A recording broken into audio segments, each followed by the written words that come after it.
it serves as a set point between story moments, but why was it dragged out for so long? They simply could have cut down this segment to a quick 10-minute section between levels, but instead, because of the developer's desire to either pad game length or include something that wasn't perfectly polished yet, it hurts the whole package. And the reason I'm being so harsh on Hi-Fi here is because I love the game. It perfectly encapsulates in most ways everything I'm talking about here, especially those final levels that don't spend a second not doing something amazing, and you can feel the love and passion poured into those levels specifically. But even a great title like this suffers from the plague of pacing that all games seem to have nowadays, where for some reason, rather than cutting content that isn't perfect or refined, developers keep it in since so much work is already done. But remember, games aren't here to show off your work. They're here to entertain. And if you want to entertain well, don't put anything but 10 out of 10 content in your game, in my opinion. In books and movies, for example, things like this are usually instantly cut, and for good reason. And I think it's time that games finally start taking up a similar mantra, where quality always trumps quantity. No exception. You know, a lot of you might remember from back in school going over diagrams like you wasted this, so much of my structures, time. or Jesus Freytag's fucking Christ, pyramid, man. for instance. Piece of All shit, one-shot formulaic ways piece of shit structuring developers. a story or narrative. That way it can keep the audience Fucking entertained one the shot. entire way through. Focusing on things like the introduction, rising action, climax, return or fall, and finally, great catastrophe. But through any of these diagrams and whatever the sections are called, the main goal of each is to maintain great pacing, structures to craft great stories through both ups and downs, and creating narratives that almost feel like a bout with bipolar disorder, constantly throwing you from one emotion to the next. And these structures are so well known for a reason. They work, and more importantly, if a story or even gameplay itself doesn't have a flow at least resembling this, well, you have a boring game on your hands. And related to this, I was listening to a recent video from one of the greatest game developers of all time, Tim Kaine, and he talked about how important pacing is in games. An analogy he used was when you were making a game, you almost want to structure it like a roller coaster, as opposed to a monorail, meaning you need to have tons of points of build-up and tension, followed by massive and exciting releases. It's what keeps people playing and interested in any title, and in order to craft an amazing game, you need to have this in both story and gameplay. And an ideal example of this is a small indie game called Fury, which sadly never got the love and recognition it deserves. Because in Fury, the entire game is nothing more than one boss after another. But in between each of these heroic fights, you must slowly walk your way through new and beautiful areas to the backdrop of one of the best game soundtracks of all time. And it's this dichotomy of intense and tough bosses versus idyllic and slow walking in between that superbly captures the essence of these narrative structures that books and movies use all the time. In fact, in Fury, even the story itself and the twist presented near the end are built up so perfectly throughout. Because at the end of Fury, it's revealed that the entire time you've been playing the game, spoiler alert by the way, you were actually the bad guy. But upon looking back on your actions throughout the entire playthrough, it becomes obvious this was the case, and it makes the reveal even better because it was right in front of your eyes the whole time. An immaculate build-up to a roaring climax right at the end. And really more than anything, Fury just shows how great a game can be purely because of how it paces itself with such intention. Another great example of the opposite side of this would be another game that I do love, Pacific Drive, where if you happen to die on any of your treacherous adventures out in the wildlife with your rusty jalopy car by your side, you lose everything you did on that run, and now return to your home base with tons of repairs to do and way behind where you were before. As much as I love the difficulty in this game and adore the challenges in overcoming them, the real problem with this title is actually the pacing. Because even though some of these hard stops I didn't buy it create because some the of the pacing looked best bad to me. stories I've had in a game I was like, in a while, they aren't backed up by a like they keep making base builder games like that don't need to be base builder, like Enshrouded and like I don't know, like there's a bunch of them, and like I don't even think Valheim needed the base building that it had, which was kind of weird. I think it needed better exploration and better stuff going on, like gliders and shit like that. But I think Valheim was very good, but the building was very weak in my opinion compared to Rust. And I think Rust is the only successful builder I've ever played. Not even Minecraft is a very good builder, in my opinion. I think Rust is. And while I don't like the building in Rust, I think it's really good. And I think Rust should have been the game that gets all the bases and everything. I think the base building should be left out of most of these games. I don't think PAX Day could ever make the base building good enough like Rust, where, you know, I feel like synced in the world enough to to value my house, you know. And I saw a lot of what they thought PAX Day was going to be, and I was like, I don't think so. Narrative or gameplay pacing that justifies them. And that means anytime you make a mistake in the game, it feels really bad, not because it was hard, but because the momentum of the story and gameplay alike come to a screeching halt, with likely an hour of gameplay in between you and returning to that momentum again. God, she and runs so funnily enough, slow. in games, pacing like this can actually vary so much from player to player. One person might finish the game never dying at all and find the narrative to be perfectly paced but the gameplay too easy, while another might die over and over again and love the pacing of the gameplay, slowly getting more and more difficult, but find the story so lacking because it barely ever happens. And it shows why pacing can actually be so hard to perfect, because unlike a movie or book where the author has almost full control over how you experience it, in game, we're in the driver's seat. And that means not only do developers have to craft stories and design gameplay segments that are good when being played as intended, but they need to be good even when being played well outside the bounds of expectation. And thinking about it this way, I would argue that actually is why Baldur's Gate 3 had such a huge blow up in the first place. Baldur's Gate 3 was entirely about... Baldur's Gate 3 entirely blew up because of sex. Any sex in video games is a really, really good step towards the death of the triple anus.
Even in such a niche genre. Because no matter what you do in that game, every time you try something, there is a believable, and even more importantly, well-paced reaction to you, where it feels like not only is the story and world truly your own playground, but it is all one that stays interesting throughout. Another perfect example of problems with pacing in games too is Inscription. Yet another game I highly recommend to anyone who hasn't tried Inscription. it. One of my other favorites. I didn't like the shots, but I liked the Inscription. This wholly unique title is far and away its I need best, to buy and also the Inscription. That's a portion of the great game. that most people fall in love with and rave so much about. And the reason for this is that the first act of Inscription is not only completely new and fascinating, with one of the best twists in gaming history, but also the card game and its mechanics in this section are far and away the most captivating in the whole game, with constant new cards you are finding, endless strategies to uncover, and an entire world outside of the main game to peel back the layers to. The pacing in this first act in many ways is perfect. There is always something new to try out mechanically, or a small tidbit of lore or discovery that completely turns the story and world on its head. And because of this, playing through this first section feels so fun. You really want to keep pushing forward to learn more, to unlock every card to see what's possible, and it truly just makes it hard to put this title down. However, once you get past this first section, which I'm being vague about on purpose as to not spoil one of the best games of all time for you guys, you are then met with the final two acts, which while in their own right are fun, aren't nearly as well paced. Constant progression and deep intrigue are swapped out for periodic upgrades with a narrative that seems a lot more predictable. And suddenly the game you absolutely could not stop playing and adored becomes the type of experience you take breaks from and come back to later to finish. Keeping that non-stop dopamine, adrenaline, or serotonin mixture in our brains while playing is so key to keeping us engaged, and this all comes down to pacing. Even though the basic mechanics of a card game and inscription stay similar throughout the entire runtime, only in Act 1 does the pacing and challenge and reward alike culminate in something truly legendary. But I want to clarify, that doesn't mean every single game needs to be fast-paced like Hi-Fi Rush or Inscription's opening act to justify spending time with them. Other titles too, like Mass Effect or Red Dead Redemption, relish in the slower and more contemplative moments. Like how in Mass Effect 1, the whole second and third hours of playtime are nothing more than walking around a massive space station and talking to people.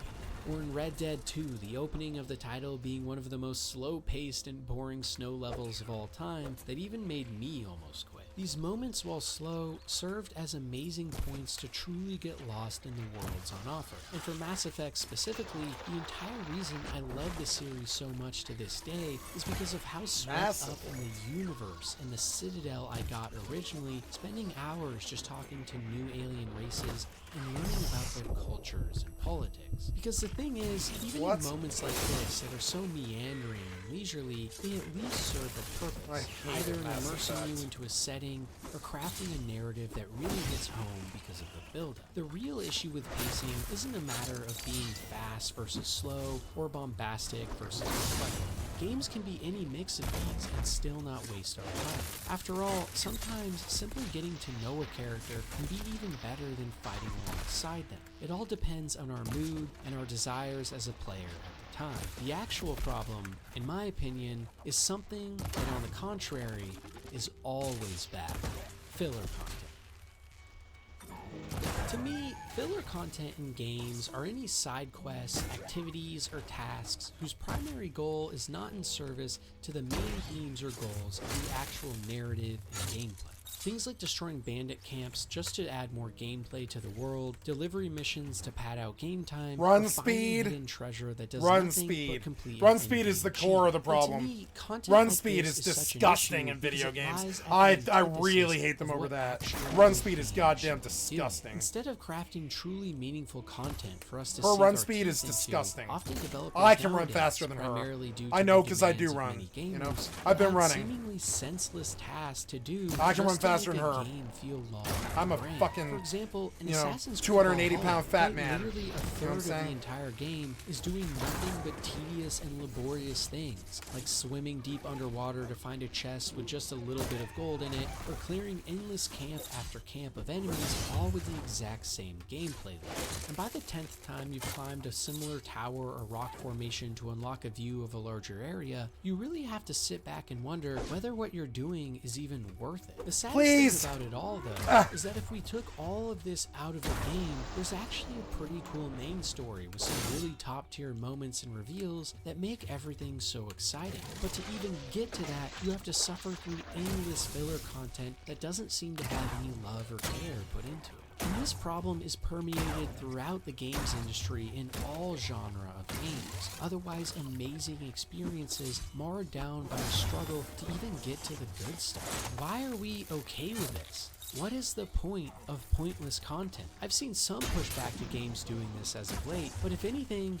there should be even more. Why are we getting happy or excited when we hear a game is over 60 hours long with tons of things to do? That sounds horrible to me, because it sounds like a lot of, you guessed it, filler content. The whole reason I get so much more excited for shorter games nowadays is because that lack of length also comes with an assumption of focus on quality over quantity, meaningful content over sad and depressing filler. Because at the end of the day, the worst thing a game can do isn't be too hard, too easy, too short, too long, too safe, or too controversial. The worst thing a game can do is bore us. And what better way to do that than make a significant part of your experience Content Yay, that I isn't beat him. of the utmost quality. And you know, I've seen a lot of people under my previous videos ask why I usually only make reviews or discussions on games I like, and why I don't do more critiques of things I don't. And do you want to know the reason why? Because when a game starts to waste my time or bore me, I stop. I don't keep playing just because I spent a ton of money getting the special edition. I don't keep clearing every bandit camp or doing every half-assed side quest just because it's there. If the large majority of a game isn't something I thoroughly enjoy, something that obviously has a lot of love and care put into it, I just put the game down and I almost never come back. And while that means I don't get enough context and playtime to put out so many full reviews I otherwise could have, it does mean I maintain such a high level of passion and love for this industry. Because I guess my time was the only and contender. only let the absolute best games use it. And it goes back to the reason in large part that I usually like shorter or medium-sized games, because they do away with all of the filler and instead add things that keep me more engaged. And if a game is longer, it needs to have a really good reason to justify it, whether that be a narrative that never loses steam, or a gameplay or crafting loop that is endlessly addicting and fun even hundreds of hours in, like say a lot of roguelites like Hades. Another great example is The Witcher 3, where even though I think the game's does drag on for far too long, because of the exceptional quality of the side quests throughout, spending even hundreds of hours in this world can be rewarding because of going off the beaten path to do totally unrelated tasks is something that's actually engaging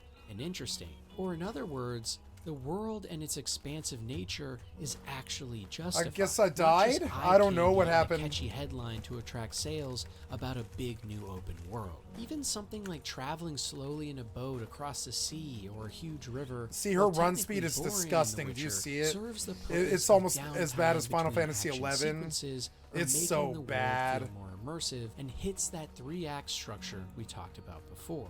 In other games of similar style like Assassin's Creed, using a boat across the water feels more like a cheap Final Fantasy XI. to try and fill out a huge space with something to do. I have 100,000 gil, yay. But this principle isn't only evident in filler content. It also carries over to many of the more predatory tactics we see nowadays, like loot boxes and microtransactions. And as if this video wasn't controversial enough, I actually don't mind microtransactions, loot boxes, or live service games at all. I think developers getting as much money as possible to pay their employees and make more games, which by the way are more expensive than ever, is completely fine. Even in a single player game like Dragon's Dogma 2, get your money. If people want to pay for things that don't give them extra power, or like Dragon's Dogma, the issue of extra saves, then I'm all for it. I'd rather the developers get as much money as possible and make the best damn games they can. It's not my money, not my problem. And as long as players aren't being forced to pay, I have to buy a stack of Shihei. Advantage to doing so, losing all your cash to silly services like this sounds like a personal problem, not a societal or games industry one to solve. And spoken from someone who has spent thousands of dollars over a lifetime on pointless skins or cosmetics in games that I forget about the next day,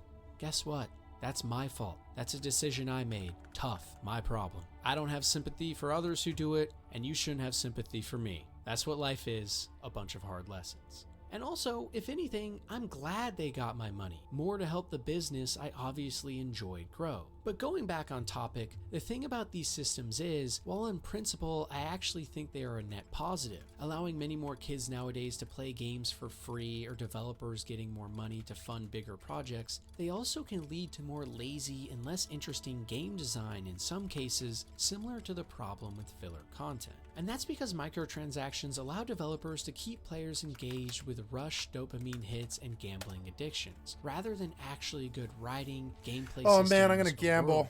For example, I love playing CSGO. I think the gunplay is tight and fast-paced, I love the map layouts, and the community is a lot nicer than some other games. But sometimes when I play, Counter-Strike? No, they aren't. Could be so much more. More maps, more risk-taking and mechanical changes, or just overall more of a feeling of effort being put into the product. That sounded frankly naive. CS is such a that staple sounded at this so point naive. that it can be hard to change. But when I then look at a newer title like Valorant, I can't help but feel that Valve is just being lazy. And that's in large part due to the fact that for many people, CS is now less of a game and more of a slot machine. Streamers and players alike often will spend more time opening skin packs than actually playing the game, filling Valve's pockets with endless amounts of cash every day, which in turn means actually improving the game and making meaningful updates. Counter-Strike 2 was an upgrade, yeah. Sure it looks really good. And because these methods are so effective at taking control of our animalistic brains, it means we end up spending even more time and money on something that isn't as fulfilling. But again, know whose fault that is? Ours. No one is being forced to play these live service games full of microtransactions or loot boxes, and the only way to stop this cycle is to actually start respecting your own time more. And at the end of the day, the real key point I'm getting at here is that games need to focus on having purpose. I won this for purpose in all bits of content in any title is what makes those titles good. The idea of 4.8 million, and shouldn't even apparently be the BPO is worth ever, in my opinion. And 30 I'm not million. Sure why we're even okay with the idea of this being so ubiquitous in games to begin with. Because if you really think back to all of your favorite moments in a game you love, they're never all the careless and uninspired side content or menial tasks that serve no deeper purpose. It's those big and glorious boss fights that were planned out, the slower emotional moments with characters, or adrenaline pumping action that doesn't let up. These are the things that games should really be focused on harnessing. And in total truth, in the large majority of cases, that means much shorter experiences, with so much less bloat or systems that are just meant to add time or a cool slogan for marketing. But at the end of the day, the moral of everything I'm talking about here is remember, time matters. Out of all of the assets in this world, the money, the fame, or the admiration of others, nothing is more important than our time. Because it's our limited amount of time and how we choose to spend it that defines not only the person we become, but the way in which we view the world and how it views us. And if you are spending even small amounts of your precious moments on this earth doing something that could otherwise be spent better, you're doing it wrong. That doesn't mean being productive at all times or never taking a break. It means when you are taking those breaks, you are using them to take in art that is actually worth experiencing, not just mindless things whose only goal is to sap your time and energy with no good fun or emotional output on the other end. And in the realm of video games, this means playing the best of the best, and not being afraid to stop playing a game that doesn't meet those standards for even a moment, even if that means being out a hefty sum of money. Because while it can feel like all modern games are misusing your time, maybe the real culprit is the person you're looking back at in the mirror every day. The reason so many people aren't finishing games nowadays is because so many aren't worth finishing at all. Focus on playing games that relish in every moment they have, rather than simply keeping you for as long as possible. And only by demanding that can things really get better in this industry. And as always, thank you guys so much for watching. Make sure to check out all of my other social media account links in the description below if you want to support me even more, or consider subscribing to the membership program here on YouTube if you want to help me pay for more people to work on the channel. Thanks again, and until next time.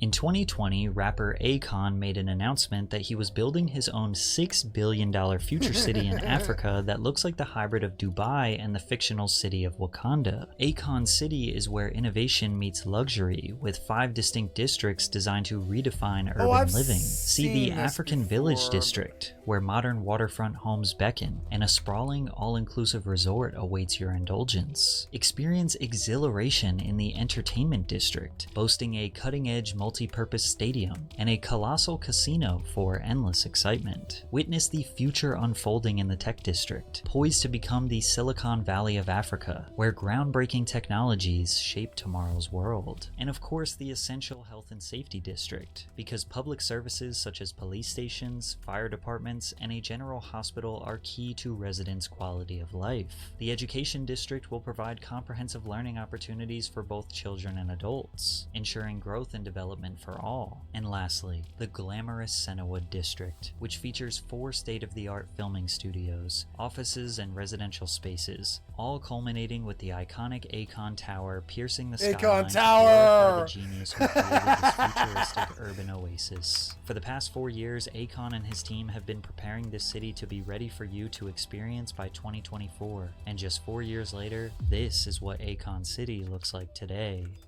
Oh Lies, no! corruption, collusion, a shady cryptocurrency, stealing native land. These are just a few of the villainous acts Akon has been accused of during this disastrous project. At first, many of his supporters saw him as a noble man making valiant efforts to create a real-life utopia. But now they question why the guy who believes that all men are divine kings to be worshipped by women wants to create... I mean, we all knew that was who he was, though. You know, he's African and actually African, and I believe that is a attitude that all Africans have.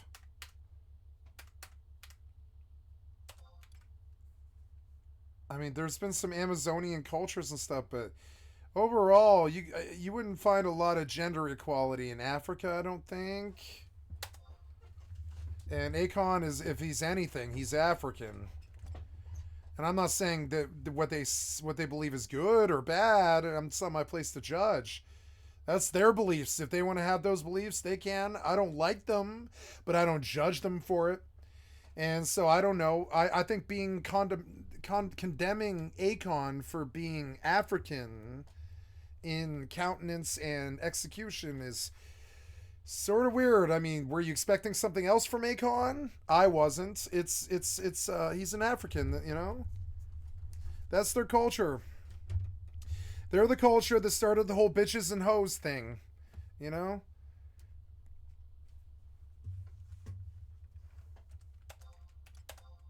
Are all Africans sexist? No.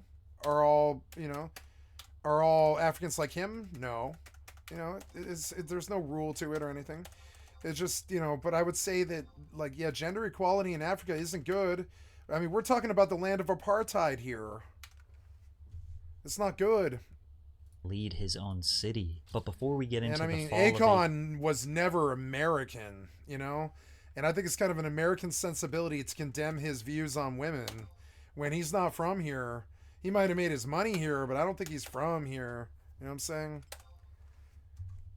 I mean, he sang Mama Africa. Akon City, it is important to understand the actual amazing achievements Akon has made for over a... I think he's got a lot of I mean, I look at Akon, I don't see an evil man. I see somebody trying to save Africa. I feel like, honestly, I see an African. And sure, there are things about Africans, just like I would say there's a lot of things about Americans that I don't like. And there's a lot of things that I do like, you know? But there's a lot of things about Africans that I don't like, and there's a lot of things that I do like. So I mean, it's the same old problem. We can't just cancel things that we love. I mean, we can if he ripped a bunch of people off and tried to steal tribal land, but I mean, but you can't cancel him for being who he is. You know, who he is was African, and that's the view on gender politics in Africa is fairly male oriented. A dozen African nations. When an African has a child, when their wife is pregnant, I think most of them say, let it be a son, you know? After Akon made millions of dollars in the music industry, he wanted to extend resources. I think they're sexist, and that's okay. It's their business, not ours. It's not okay. It's not our business to tell them. It's not our business to tell them that it's okay or not. That's their culture. I mean, I'm not saying that I like it. I'm saying that it's widely. That's their culture. You know, that's their culture. That's Africa. Africa has kept women down for millions of years, just like we have. You know. So, you know, I don't want to condemn him for that. I think that's something you would hear from most Africans. And I think it's okay to be African. I think it's okay to have African sensibilities and African views. I think it's okay to be sexist if the whole goddamn culture fucking programmed you to be that way. It's kind of weird, you know? And just because he got rich in the raps, remember, Akon was the convict, right? Akon was the convict guy. Are we looking for gender like gender fairness, woke norms. In Akon, a guy who's saying convict, convict all the time. Talk about guns and gangster violence and shit like that. African. And I'm sorry, I don't go around those people. You know, one of the ways I was able to have Republican friends my whole life, you know, is I don't go around those people expecting something different or shaming them for it. You understand? And this is something that the leftist or quote unquote woke culture does all the time. The shame thing, that I'm not so down with. Shaming other cultures, don't know about that. Judge not lest ye be judged. It's God's place to judge, not yours, etc. I could do it biblically, or I can tell you that what other cultures do is not your fucking business. It's not your business to judge them. Forces to Senegal. It's not your fucking business. You don't live there. You're not them. You the same way that they don't judge you for being. I mean, I'm sure they do. We've all got our personal biases and stuff, but like, I guarantee, I guarantee most of the world probably thinks that Americans are gun thirsty, gun violence thirsty nuts, right? Because we kind of are. But are we all like that? Absolutely the fuck not. 9/10 of us are not like that. When you look at gun crime murder, it's not even that high. It's high. I'm not trying to downplay it. It's fucking terrible. But it's not high in terms of how much population we have. And so no, almost like 9/10 of us are not these gun-wielding, South Central drive-by maniacs that Chirac like would paint us out to be or whatever. And he's not like that, and he's American, but I mean, he wasn't born here. I don't think he's African. And I've had many close African friends. Like, okay, my best friend for a year in the Madhouse was I won't say his full name because I think he's still with us, but was an Ethiopian. Played Fortnite with me every day. Ethiopian, straight from Ethiopia. I couldn't understand a word he said. I really couldn't. I told him all the time. I was like, I love you, D, but I can't understand a word you say. And he's like, it's good, man, it's good. You know, he doesn't care about that shit, and I don't either, you know? And you understand, I'm not a racist and stuff, and I have African friends. One of my best friends for a whole year up in there was an Ethiopian. Loved him to death, and, you know, he had bad mental issues and stuff, but he was a really awesome man. I really liked him a lot. I think he might have been killer. I don't care, you know? And not because he liked killing people, because he was in a gang, you know? And I saw my place to judge gang members. That's a bit different. That's politics. You know what I'm saying? That's a little bit different. That is not a serial killer who's creeping around and, you know, bundying people like white people tend to do, or even a mass killer like white people tend to do. It's politics as usual, gang politics and gang murders. I'm not okay with being around the person, but I understand it. I understand why they were like that, what they did. I mean, my cousin married a guy who did 7 years in the clink for a gang murder. 3 people.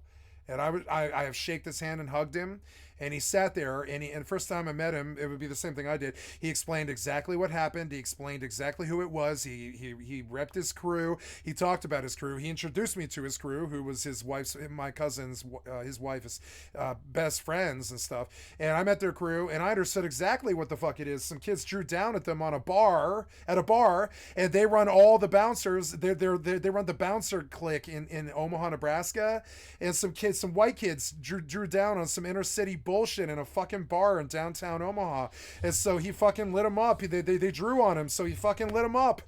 And he was like, yep. And I did 7 years, and I did, you know, I got out with, you know, time served, and I've paid my debt to society, and now I make $200,000 a year as a contractor who owns his own company, doing you know, contractual bouncer work for all the bars in Omaha. And I'm not a bad man anymore. I don't run in a gang anymore. I've got gang affiliations and gang ties. And I was like, motherfucker, I do too. I've never hurt anybody, but I got gang affiliations out the wazoo. It's a problem. I was rolled once for a gang tattoo. I caught several charges because my friend had a gang tattoo. It fucking sucked. You know what I'm saying? And like, yeah, and I just, you know, I got searched and caught a couple charges because my friend, fucking my car thief friend, he had a fucking gang tattoo. That shit sucked. I've got gang affiliations. I was in a gang for a while. And like fucking, you know, and I ran with the big drug dealers in Denver, and Like him, I got out of it, right? I respect him. He got out of it. But the difference is I don't go around these people expecting something different. That's and it's not like I'm saying they always act like it either. Some of them are actually far more evolved than us, I think, sometimes. But it's like, but I don't go around expecting female fairness around Africans. I wouldn't say Ethiopians are like that. I wouldn't say a lot of Africans are like that. And so it's okay. When in Rome, I would not mistreat women just because they do, but I also wouldn't judge them for doing it because that is their culture. Apparently, that's what they wanted, and that's what they did to women for millions of years, just like white people. So yeah, I want to condemn them for it, but I don't, because it's honestly a lot more ingrained in tribal areas and in smaller, more third world countries and stuff. It's just ingrained there. The culture is like that. It's a caste system. The women can't be president. It's just like that. It sucks. I don't want it like that. I want it to change. I want them to evolve and come into the fucking future and be future bros with us, and stop being so fucking sexist and shitty to each other and apartheid and all this other shit, right? And with the shit that white people are guilty of and all this. And and I get it. But also don't condemn them. Like I said to my best friend last year, she started to dislike her favorite streamer because he got in the news for being some kind of sexual fucking like weird sicko, and I was like, okay, his work had nothing to do with that, and I don't think he's guilty of it in the first place. This is Shane Dawson we're talking about. But I also told her, I was like, don't cancel that which you love. And I used an example. I was like, my favorite actor, and I hate this, but it's true. My favorite actor is Kevin Spacey. And that sucks. So for 7 fucking years, now they exonerated his ass, but for 7 years, they kicked him off of House of Cards, which is one of my favorite television shows, both the British one and the American one of all time. And it just ruined the show, and it fucked poor Robin Wright, like just fucked her in the ass. I feel so bad for Robin Wright. She got screwed on House of Cards because of the bullshit that they did to Kevin Spacey. And none of us really believed it. I don't think she really believed it, but it still wrecked her life, and all that shit they did to him. And I was like, Spacey doesn't strike me as the type. He might have been like kind of a pervert guy, might have liked violent sex, but he was so refined and so rich and so successful and had been in Hollywood for so long. It's hard to believe that they're like this, but there wasn't 30 rape victims coming forward like Bill Cosby. There was one. I think there was like two. And I was like, that doesn't sound right. Usually pattern rapists, they've got like 30 hits, not 1 or 2. That sounds like something else entirely, like a misunderstanding or something like that. And I found for 7 years, I kept backing Kevin Spacey till they dropped the charges and exonerated, and we're like, he's not guilty of this. He's not guilty. And like, it didn't matter what it did to Robin Wright. It didn't matter what it did to the show. It didn't matter what it did to his life. It didn't matter what it did to me to have one of my biggest heroes suddenly turn out to be a rapist. That fucking fucked me up. Ren and Stimpy creator was a terrible pederast, and that fucked me up a bit. I was like, Jesus Christ, I had no idea how really evil the Nickelodeon and Ren and Stimpy guy was. Jesus fucking, some of those Nickelodeon people were like hell's men. You know what I'm saying? Thieves in the temple, raping children and shit, really bad. And so like, so I don't know, say what you say about Akon, but the culture that he comes from is sexist. It's the bitches and hoes culture. Not only in the American gangster culture is it like that. In the African culture, it's straight up in the caste systems and the fucking political systems and the social structures and the cultures and the classes and stuff, right? It's just ingrained. It's been ingrained in him. He came from Africa where that shit's like fucking church. That shit is like considered sacrosanct. Women can't be leaders. They can't be rich. They can't be successful. They can't do that in African culture. It's unfortunate, but it's true. And like, it's true like this for women in a lot of different cultures and stuff. We want to condemn them for this, but condemning them and trust me, pariahing them and judging them is not the solution. You must try to change their mind on it. You must not just be like, fuck them, they're sexist, we don't ever want to talk to them again. Trust me, that shit does not work. You must try to make them see it differently. You must try to get them to let them take those saris off and all that stuff. Let them like show some kneecap, I don't know what it is, but like women are based on I mean, I hate to say this, but I would never be such an asshole as to try to sum up an entire gender with just a single sentence. It's just not fair to them to do so. But I will say something that I have observed about my life. Women have a powerful attraction capability. They just do. It's the way that their gender and their DNA is based. It's the way that God made them, or whatever the fuck that you believe in them. You can view this as a strength. You can view this as a weakness. You can look at it however the fuck you want to. It doesn't change the fact that they are like this. They have a powerful, powerful ability to attract us. And without us, without this, the human race would die. To try and squelch this is so foolhardy and fucking stupid that I would like to sit there and lecture every last African or any other man on this fucking planet till they just got better. I don't judge them for it. I don't say, oh, that sucks that you look like that, so we're never gonna talk to you or speak to you or consider you be a real person ever again, or any of the shit that the shitty rich white people tend to do. They're like, just pariah your ass for some belief or something like that, like Christians do, you know? And I just say, when in Rome or whatever, if that's what their culture is, it's not my business. I don't live there. I don't tell them what to do, and I don't judge them on it. You know what I'm saying? I judge them on it in my circles, in my city, in my country, in my people. You know what I'm saying? If they can't do that around me. You cannot mistreat a woman around me. I will physically harm you. It's never happened, so I've never had to do it. You know what I'm saying? But if you were to physically harm a woman around me, that would be my break on the violence. You know, I've never harmed another human being. I never swung a punch. I've never had to, but I would break that. And I'm religious about that, like Gandhi was kind of. I'm religious about it. I think about it and talk about it all the time. Pacifism. Fucking pussy on purpose. You know what I'm saying? Or another way I look at it is a pussy on purpose, right? Pacifism to me is pussy on purpose. You know what I'm saying? I've never thought of it more kinder than that. It is a luxury at best, you know what I'm saying? And very unrealistic at worst. And so, you know, and I'm very aware of this, but I make these choices and I try to live better like him, and I try to not be in jail, and I not try to mistreat women, and try to treat women, you know, well. And like, but the difference is I don't let people with those views try to dominate the views of the people around me with those views. I would not let them, so I would not suffer them to do so. I would not allow them to mistreat women or be violent towards women in public. I will always run and I will always save you. It doesn't matter what the fuck it was. I was raised to do so. So I don't come from a culture like his, and I'm not trying to tell him to be something else. There's a real problem in the world with this. We try to tell other people how to be. I'm not sure it's our fucking business. You know what comes to mind is Elian Gonzalez. You know what I'm saying? I don't know if it's okay for us to tell people that they can't travel to our country. It's a free world. Where he is from. Growing up, it's a free world. Nobody really owns you, you know? Nobody really owns you in this world. They might boss you around, fuck you up, throw you in jail, or treat you bad if you don't do what they say, but they don't own you. Nobody really owns you. Freedom is something on this planet that doesn't always exist, but it is believed to be sort of intrinsically true of most humanity on the planet. Not all, but a bunch of humanity on the planet, like, have freedom. You know, I wouldn't say North Korea kind of does, but a lot of other places in this world do.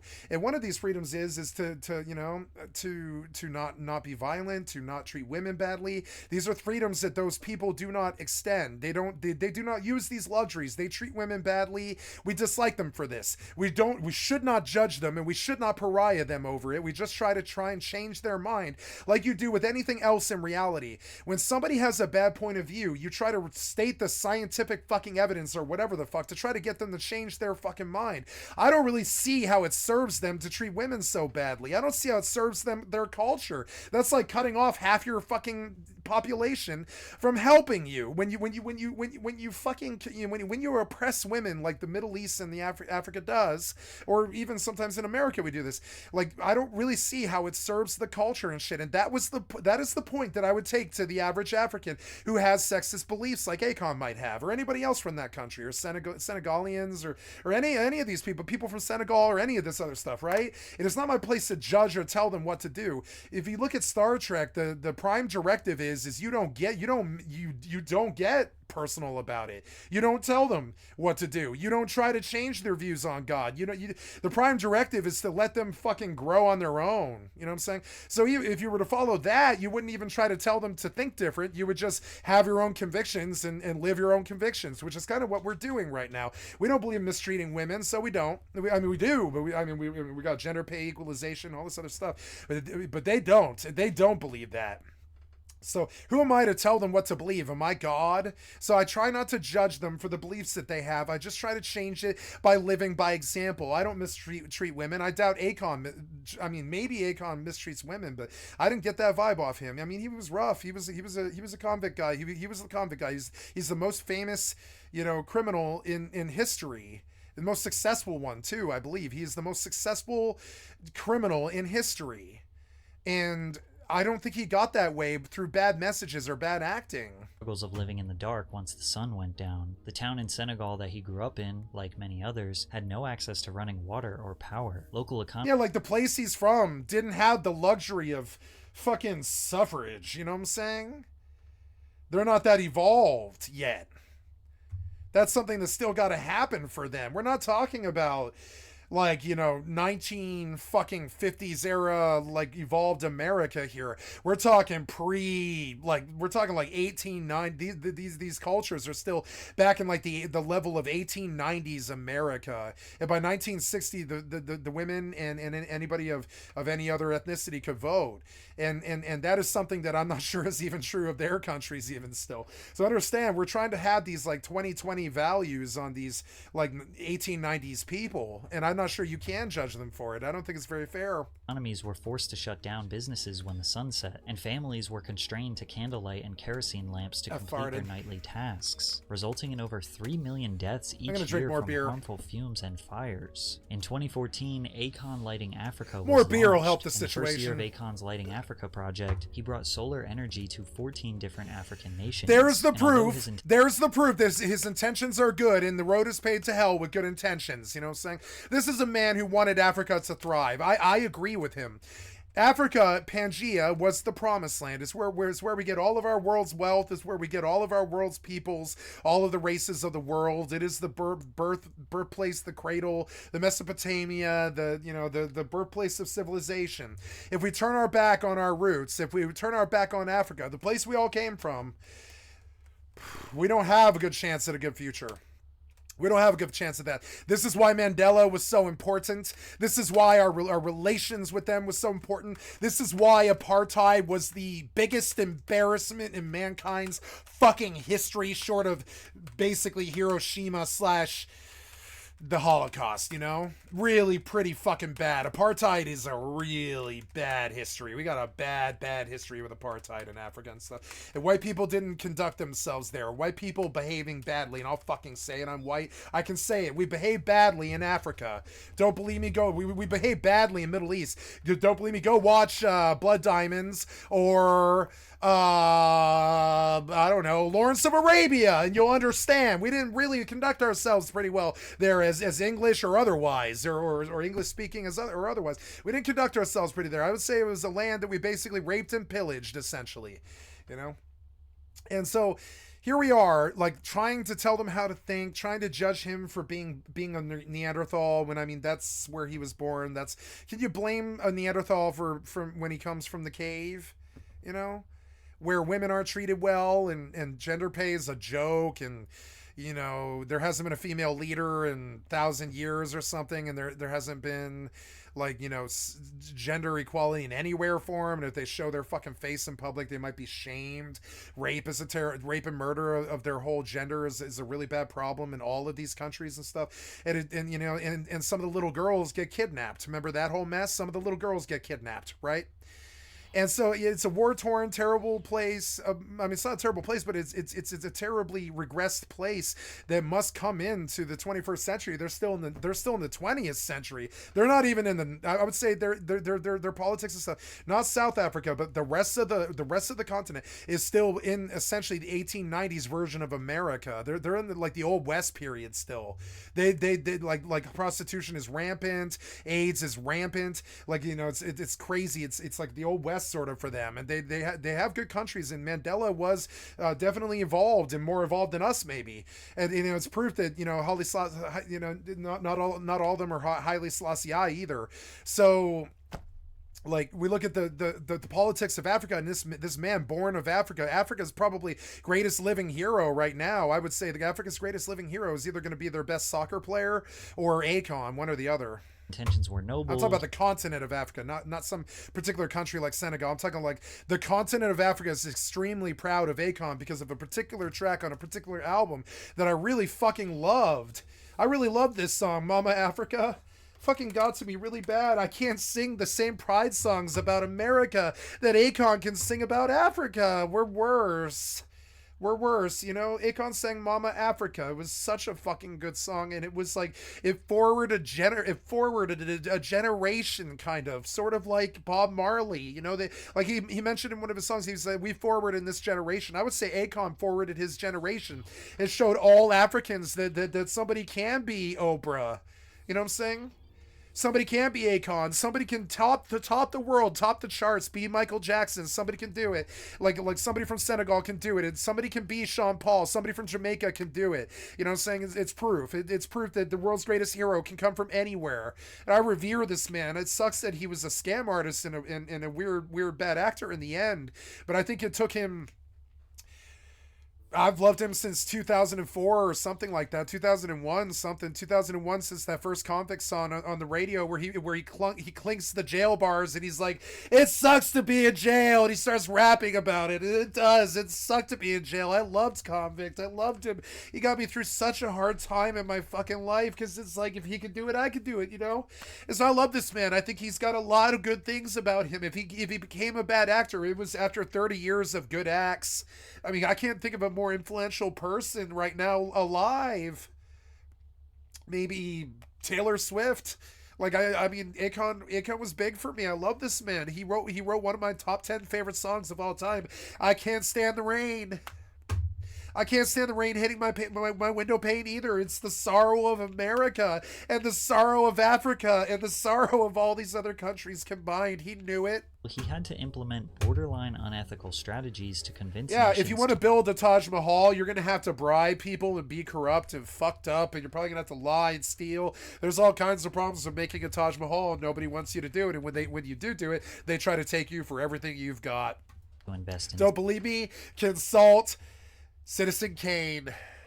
Solar. But before we get into that, a quick word from today's sponsor, CookUnity. CookUnity is the first chef-to-you meal delivery service, made up of over 70 chefs who believe that great food should be for everyone. Each week, award-winning chefs craft hundreds of globally inspired meals, from vegetarian to paleo and everything in between. Meals are delivered fresh, never frozen, and the menu rotates every week, so there's always something new. Gonna pause it. I gotta pee. I'll be right back.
Gotta pee. Or else I gotta get beer.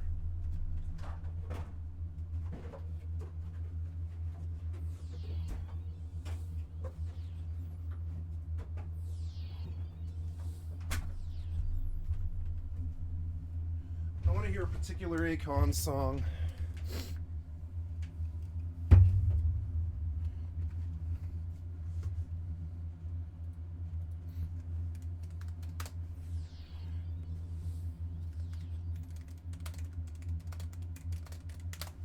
Okay, so let's go hunting for a particular song on Convicted, which was a really good fucking album. Way at the end, there was Mama Africa, track 7, right, was what I was talking about. Mama Africa was a very formative song for me. I had no idea what Africa was until I had heard this song. I had to go do the whole thing. I mean, I knew. I had a girlfriend, well, not a girlfriend, but I had a girl that I had sex with one time. She she went to Africa. She was obsessed with being a missionary in Africa, and I learned a lot about Africa through her. But yeah, a lot of what I know about Africa came from Akon. There's a song that I want to hear called "The Rain," but once in a while is the song that I came looking for, and we'll go see see if we can get it on what's the thing? What's the thing? It's see if we can get it on karaoke. Once in a while, karaoke. Yep. I can see it. Oh, no. I need karaoke. I don't think anybody did a karaoke of this song. That's a lyric video. Yeah. I can see it. No. That's unfortunate. Yeah. Yeah. Nobody did this track, unfortunately. But maybe I can get The Rain. We'll sing an Akon song. No, I can't play it with nobody. Oh, here we go. Or no, there's Lonely, but I don't want Lonely. I want the actual karaoke, but it's not there. So sorry, guys. I was gonna sing some Convict that won't get me demonetized, but I can't. He's too corporate for being a criminal. He definitely went corporate. Big surprise. But anyways, so we're gonna go back and pull this video further, and we'll see what else he did with this, which is just insane. I think I've covered Akon enough in my own personal reckoning of the man. He was a hero for me for a long time. There was people like Slim Shady working with him, which was no surprise to me. To try. Their subscriptions are super flexible. You can pause, skip weeks, or cancel at any time. Today, I am eating the gochujang pulled pork bows with banh mi slaw by good. Chef Fabiola Rivera. Oh, it looks good. It took just 8 minutes to cook, and assembling it made me feel like a professional chef. The soft and squishy buns melted with the salty sweet pork, then the fresh crispy vegetables on top made this meal a home run. These are so fun. Damn, homeboy ballin'. These Jesus so Christ. What I That house has gotta be fucking a mill. love about Cook Unity is how much variety they offer. One quick scroll down their Oh yeah, he's got 2 million subs. Jesus Christ, you moved to the hills, huh? For fuck's sake, man. Must be nice for you guys. I just don't want any problems anymore. I don't give two shits about money. I just really can't handle any more problems. I don't want any more problems. If that means money, then fine. I'll be a whore. I don't care. Like I don't want any more problems. You guys have made my life full of too many problems now. Poverty is pretty much the source of all of it. It's fucking stupid. page, and you can see all of these amazing meal combinations. If I want something more classic, I can get lasagna bolognese with pasta. And if I want something more sophisticated, I can Those go portions are pretty good for somebody losing weight, but it doesn't look like the kind of portion that a fat American would like. Just saying. this grilled chicken and carrot thyme puree by Chef Andres Mendez. My girlfriend and I tried this meal. Never and we were mind, they look blown okay. away, Never mind, along they're with the okay. Peruvian Fuck, beef stir she's fry, which was beautiful. saucy, beefy, Win. and delicious. Winning. Cook Unity service is perfect for me because I'm so busy working more than 40 hours per week, and I can still eat a high-quality handmade dish. I had that a takes friend just when I few was a minutes kid to who was prepare. so much like this kid. It's not even funny. Even the square hat and all this. I loved my friend L. He's still a really good friend.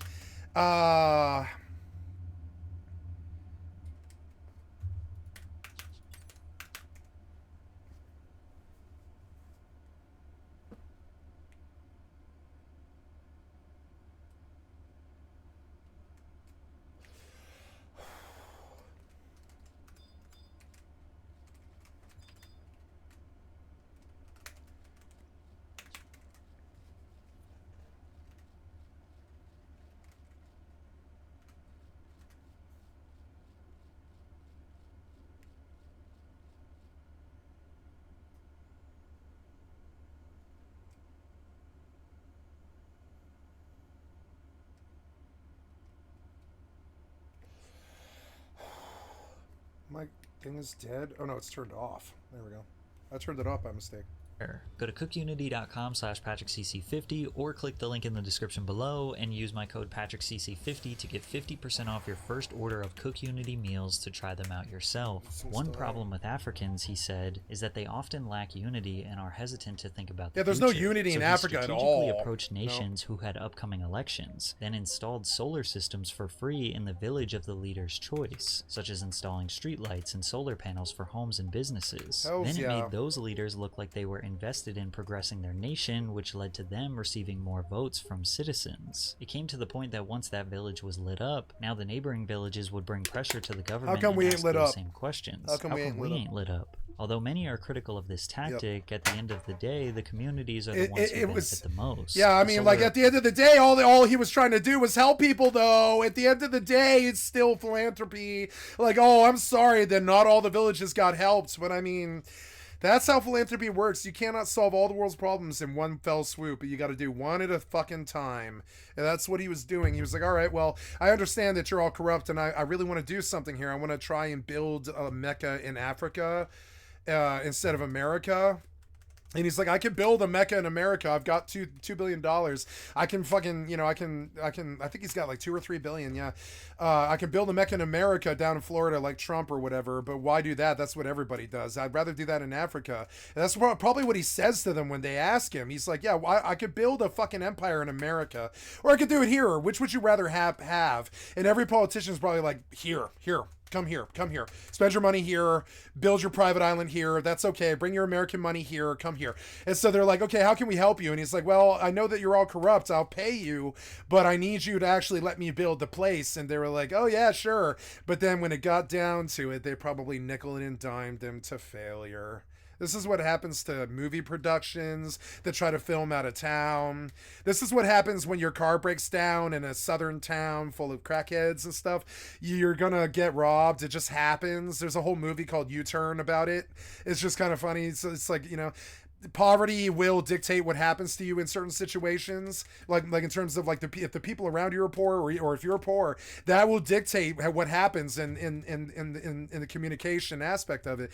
So they want to help Akon, but the reality is they're all starving and poor, so they just hit him every which way they can. And that's probably what happened. Let's hear what the only reason I'm bringing this up is I'm making a guess, a complete guess. I have no idea what happened here. So I'm trying to use my powers of deduction and social profiling, and I'm guessing that it's the same old thing. He got nickeled and dimed trying to enter town, and by the time he got there, they just took him for everything he got. Electricity has allowed the vendors to operate for longer. And he had to do all kinds of crazy things, like probably put up like $100 million to put solar panels in a bunch of towns. I mean, that costs labor.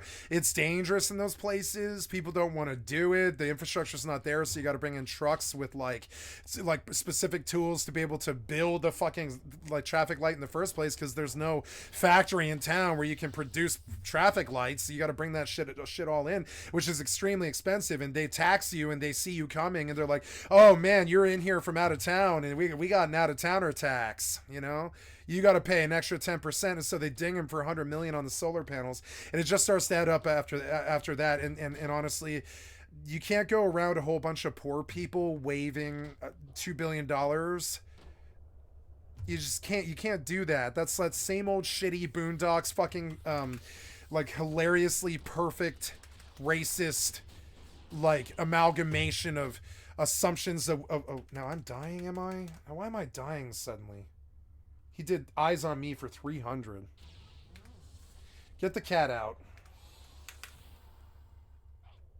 Attack. Oh god, it's Sleep God. Attack. Yeah, stop him. I just want to run now at this point. You take over. You kill him. I am not dying here at the door. I am not doing that. You didn't use the Razor Fang. I'm just gonna bail before this goes badly. Fuck this. He'll cast a Gospel, and it's just enough damage to waste me. Oh, never mind. He got it. God damn it. I'm so sick of the stupid ass aggro and pop and link stupid shit. Fucking developers need to fucking pull their heads out of their fucking asses. This is a 20-year-old game. They could have edited it out. There's no reason why there's more than one mob anywhere. Hours into the night, and for children to study after dark. Also, like, even with 6 people, you can't take more than one mob. Why would you ever put them more than one next to each other? It was too basic of a game for all this Link aggro. So just the simple installation of streetlights led to decreased crime rates due to the Yeah, visibility hey, you these can't rape any solar-powered women if street they're lighting like provides. in By the 2020, street Akon light being defended, you know? Like it sucks that it's that bad there, but it is. This is that 1890s thing. They're happy to get street lights in their fucking, you know, their old West town. That's like where they're at right now. And I don't expect them to have 2024 woke attitudes towards women. I think it's going to take them another 110 years, just like it did us, you know? We're 100 years ahead of them when it comes to gender politics and stuff. It'll take them another 100 years before they even begin to have a female leader or anything like that. We still don't have a female leader. We're white, you know what I'm saying? Women have had a bad time of it. I don't care. And there's nothing any man could ever say to convince me differently. You know what I'm saying? The power structure has always been male since the dawn of time, and it's disgusting. It should be fucking equal. Lighting Africa has installed 100,000 fucking equal. And on top of it, women have that whole thing of, I've got to like gestate something inside of my belly for 9 months, so I really value life. We have the whole, oh, I didn't have to do anything but squirt inside, so now I'm alive, and or that person or my son's alive now, and yeah, we're just gonna go out and we're gonna fucking fight and kill, you know. And that's cool. There's good things about us and there's good things about them.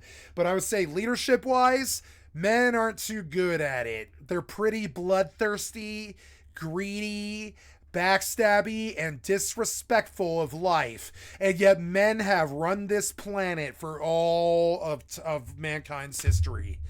And I just don't like it. Don't really like men. Would never touch one. solar-powered street lamps, 1,200 solar goddamn corrupt assholes. Like, Jesus Christ, man. 1,000,000 years of sexism. microgrids, and has created 1,000,000 years, you know. We still haven't had a female president in the 400 fucking years that we've been at this, or whatever, 300. I mean, I consider the 50 years it took to prep to do the voyage over here and all this and all that stuff and all the English stuff and all the war and the revolution and all this as like even longer in terms of how long it took and how much effort it took. It feels like we've been at this like 400 years and we haven't had a female leader yet. And yeah, I think we're doomed to just be doomed to world wars over and over and over again until we get female leaders who understand what it takes. 9 months of shitty shit. 9 months of shitty shit for I'm sorry, it's a shitty shit being pregnant. You're fat, you can't move. Like you're hungry, and women are very like visual based, so hunger has this connotation of fat, and fat has connotation of bad, and all this other shit for them. And I really have a lot of respect for pregnant women. They put up with a lot of shit. That's a shitty situation to be in. I think they love it. It's also a really wonderful situation too, you know, and they're glowing, and there's all the good sides of it too. But it's also a shitty situation. But mainly, you lose control of your life for 9 months. If a man had to lose control of his life for 9 months and then be forced to essentially take care of someone else instead of themselves for the rest of their life. I mean, fathers do this all the time, but I wouldn't say they understand the cost of life, which is why guns are so prevalent. It's why gun violence is so prevalent. It's why war is so prevalent. It's because we don't have any female leaders. Women know better. They gestate for 9 months to get one motherfucker on the planet. You know what I'm saying? 9 months for one motherfucker. And you understand the cost of life, and guns and violence and war just don't seem so fucking attractive to them. And it really doesn't to me either. You know what I'm saying? So like, I don't know. It's hard. It's hard to say what to do about that other than get better, learn more, treat them better, get more evolved. Let's get Africa into the 20th century, much less the 21st, you know, and all this other stuff. more than 5,000. We don't judge them. We don't hate them. We don't pariah them. We don't say Africa's any less civilized than us, because they aren't. We're just as decivilized as they are. We're whatever. We're just as machine gun Kelly animals as they are. It doesn't matter. We're just as corrupt and fucked up as they are. Trust me, we're just as poor as them. There's a lot of the same stuff that Africa faces. It's no different. They've just been doing it since the dawn of time. We've only been doing it for 200 years. So, you know, there's a big difference. We're the child in the fucking room. and we have this teenagers, or not even really, it's like a pre-teens conception of how race politics work and what Africa has gone through and what they represent to us and who they are. We have like a fucking child's understanding of it. The Brits have a better understanding of it, but they still don't remember. They don't remember. It's been so many thousands of years of African relations and stuff that they don't remember. The kings aren't alive that long. Like their grandfathers aren't even alive long enough to tell them what to do about it. They've been dealing with Africa for way longer than us. Not dealing with, but I'm talking about like having goings on with Africa like way longer than us, and even they don't really know. I don't believe the king or the queen, the living queen, or I'm sorry, the living king today. I don't believe the living king today could probably tell me anything more about Africa than I already know, which is unfortunate. So like you understand this bias that we have. It is crippling. It is not productive to the world. It is not fair to the women. It is not fair to the fucking people of other ethnicities and all this. And apartheid was the worst goddamn example of it. Jobs. Of just straight up sexism and racism. Fucking apartheid. But many people, the worst person to be in the world during like 1950s apartheid Africa was a black woman in Africa, which is weird because Africa's entirely black women. I mean, 50% of it.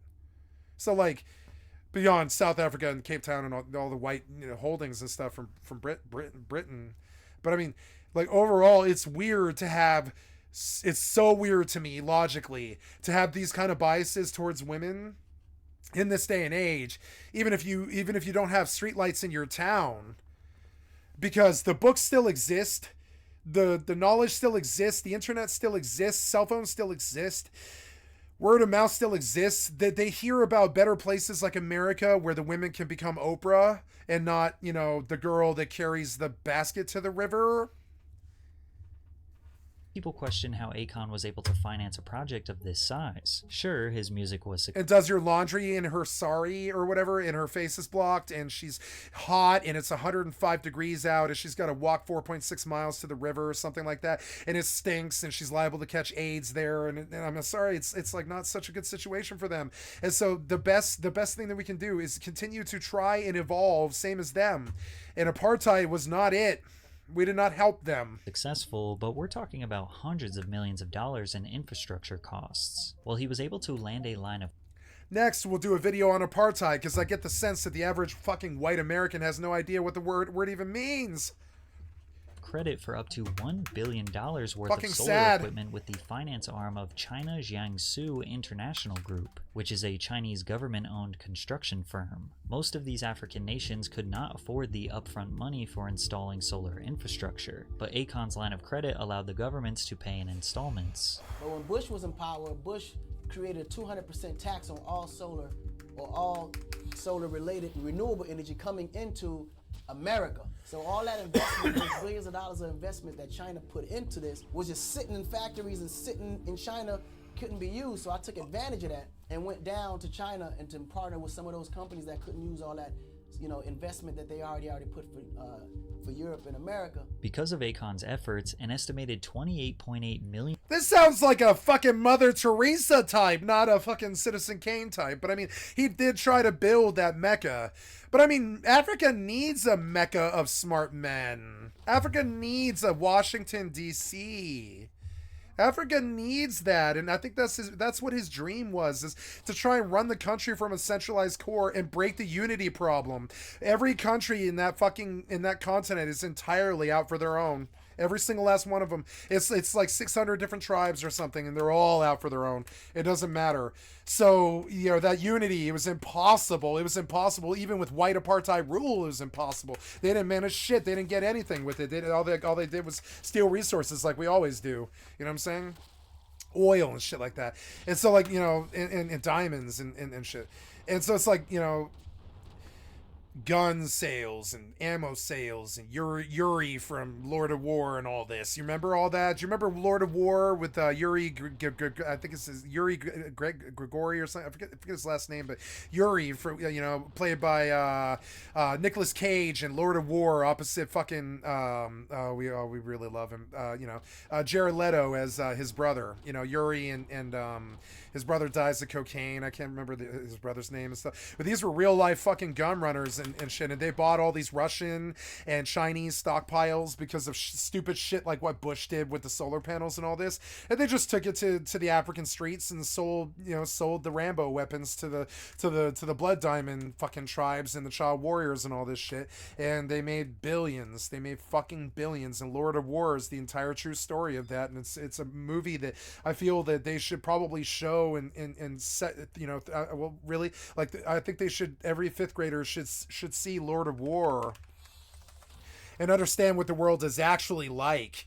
Lord of War paints a much more accurate picture of world politics than anything else in Hollywood, I think. You know what I'm saying? Million people can now enjoy the same benefits. Like, there's a scene in Lord of War where they land a fucking A-10 full of guns in some Zimbabwe village or something like that, and the Interpol is chasing them for selling guns. But I mean, everybody in the world is buying them. It's something I've never understood. Everybody wants to chase El Chapo, but I mean, motherfucker, you've been done buying the cocaine. Why the fuck are you chasing Chapo? You've been done buying the cocaine, you fucking idiot Americans. I don't want to ever hear about the border crisis or fucking Medellin or any of this other shit. I never want to hear about the cartels again. You buy the fucking cocaine that they sell. Shut the fuck up about it. And stop trying to kill them and stop trying to prosecute them. You buy the cocaine they fucking sell, you fucking idiots. Maybe you don't personally buy it, but America does. Miami in the cocaine 80s, we love cocaine.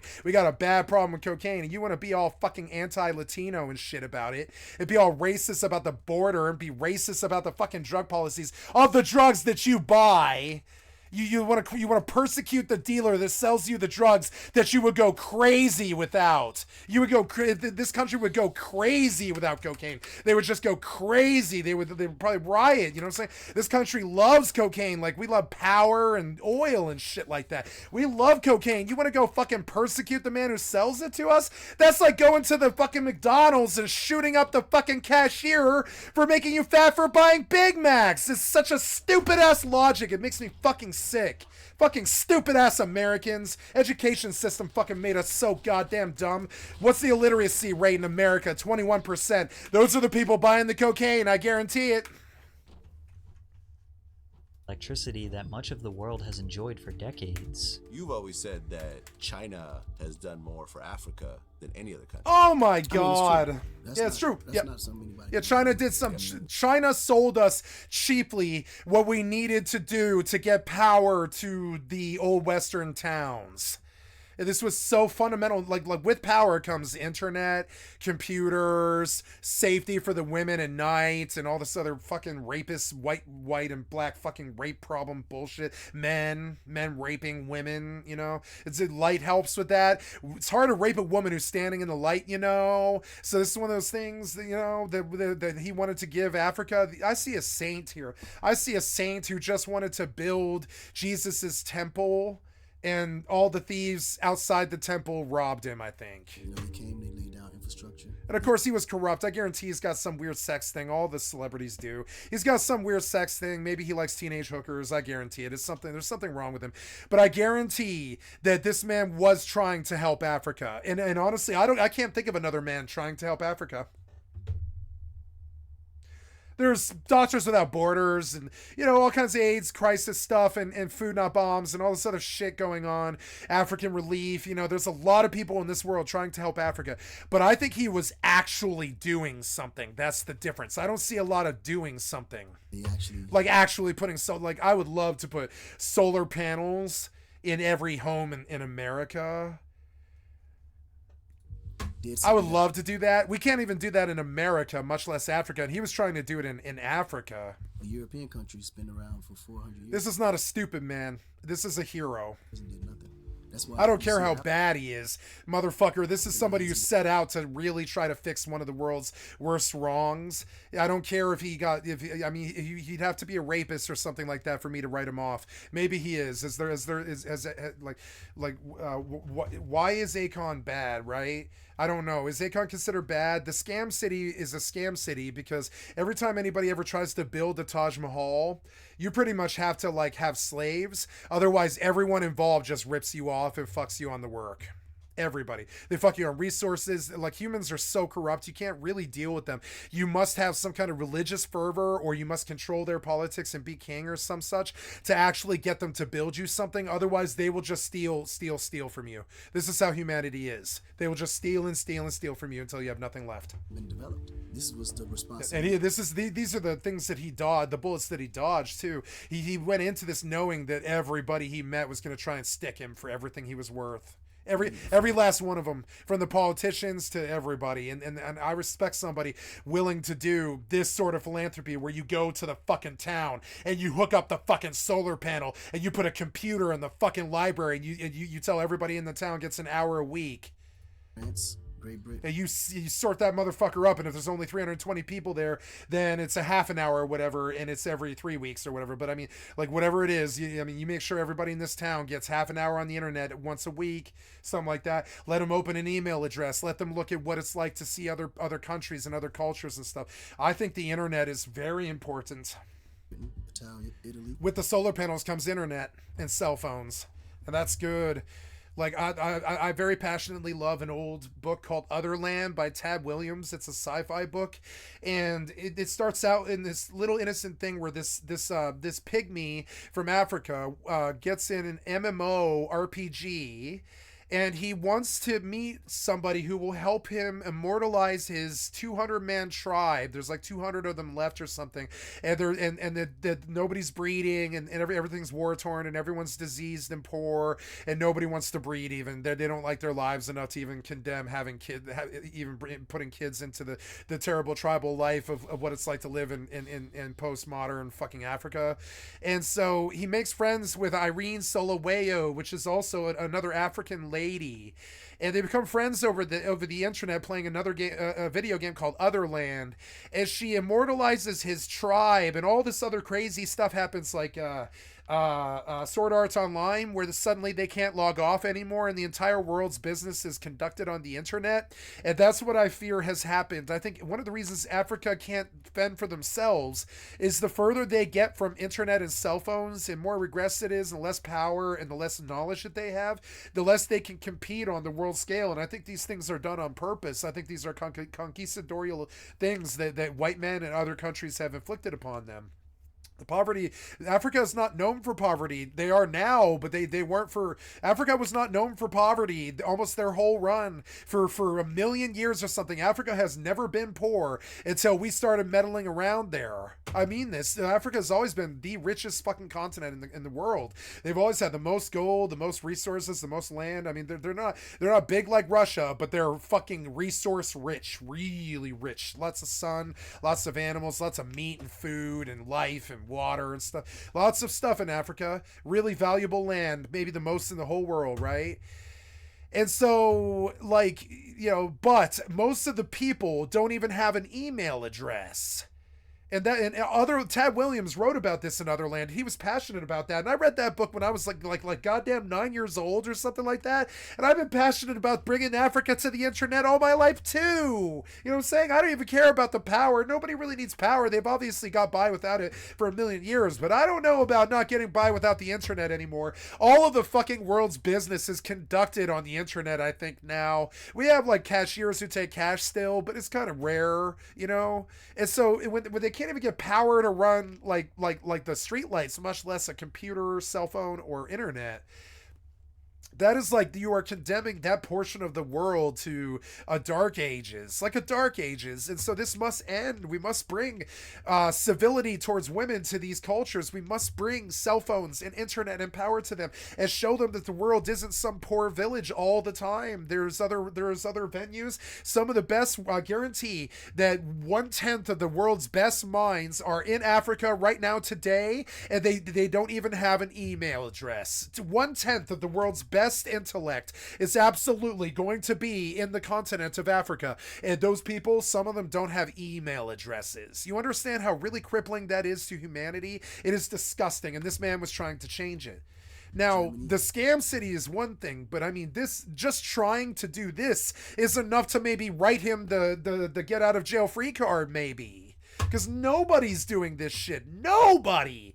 Like nobody. I mean, there is relief, which is just handing them money and food and stuff and airdrops and shit like that.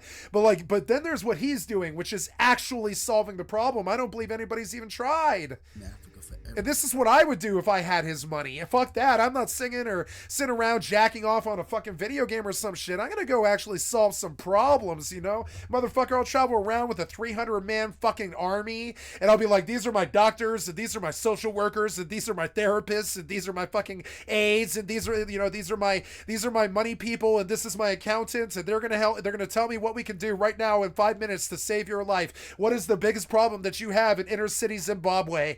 And they're gonna be like, oh, the AIDS has gotten out of control, and I'd be like, I can't cure that, but what I can do is separate you. Would you like to be quarantined or some such? And they'd be like, oh, that'd be very expensive. And I'd be like, yeah, that's what we're here to do. So let's quarantine, get the AIDS fucking quarantined, and keep it centralized or something. I don't know what it would be. I can't solve that issue, but I can try to help them. That's the difference. And nobody does this.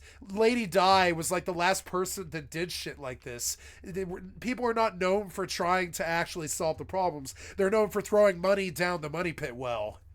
And it's never been developed. America is the most famous thing that we're known for, beyond, you know, Hiroshima, of course, is, of course, our ability to just throw a lot of money at a problem. It just started putting interest in Africa. Now you have roads, roundabouts. Like, they're actually putting. We're rich teenagers, Now, and we're China bad with has our. been We're rich teenagers who don't know how the world works, and we're bad with money. And honestly, every time a Republican who talks conservative, but then just blows 9/10 of our budget on fucking military shit that we don't even use, I think, yeah, you're pretty conservative. Investing in Africa since the early 2000s, but their interest has dramatically increased in the past 10 years, having loaned $170 billion to 49 different nations. And while the Chinese government investing in Africa is a major You ever looked step at Trump's forward war in chest, what he was actually proposing in 2015 before the election and stuff, how much he wanted? to the advancement of those nations, some people think Billions with a B. Billions and billions for wars overseas. that they have a Hillary was worse. She wanted like 330 billion or something, and I think he came down to, I think it was like 59 or something like that, and then the other two were like 19 and 10 something. And so it was a big disparity, but I mean, Hillary wanted to dump like $300 billion on fucking like on the military. She really did. Her big thing was military spending. It's one of the reasons she was able to get a vote at all is some of those right wingers converted to her because A, they want a female president finally, and B, like she actually was more pro-war than any Republican's ever been, I think. She was actually more pro-war in terms of, and I'm not trying to talk shit about her, I'm talking about reality-wise. She was pitching like a $290 billion fucking military spending spree. And this is one of the reasons why she lost, too. secret Everybody knew. evil motive Everybody knew. It was all over the news. Like how big her war chest was, how big she wanted to invest in the military. It was kind of crazy. behind their interest. For a female Democrat. Pretty fucking crazy. Now, obviously, these Chinese investments need to be paid back. The problem is that Africa's total debt from 2000 to 2022 is around $1.8 trillion, which is 300% higher than Africa's GDP growth rate in the same amount of time. Basically, they're in a lot of debt and don't have a stable way to pay back the money. But that might be exactly what the Chinese government wants. Debt trap diplomacy, or the Chinese debt trap, is essentially... So you don't like what we're gonna say, but you owe us money, so you can either pay up or do what we say. their strategy of building expensive infrastructure and assets that these African nations cannot afford, secretly hoping that they will stop making payments and then China will take control of their land or assets that they just built. Now, why would China want to control a bunch of land, resources, and assets in the middle of Africa? Your guess is as good as mine. But these theories were spawned after an investigation into these loan documents. In one report which analysed 100 Chinese contracts, it revealed that the loans are structured to give an advantage over other creditors and allows course. action to be taken if the borrower acts contrary to the interests of a People's Republic of China entity. There are also unusual clauses that shroud agreements in secrecy. So what exactly would constitute as acting contrary to the interest of a Chinese entity? Well, that's really vague, likely on purpose. The confidentiality thing is simple. If the world knew what China was doing with that, it would affect their fucking stocks. They don't want that. That's how they fuck the whole. I mean, that's how they get the world to kill itself. Is the not fun situation of the stock exchange. You know, they can't have their stocks fucking plummet. China or anybody else, we can't have that either. Or we get Black Friday and shit like that, right? So,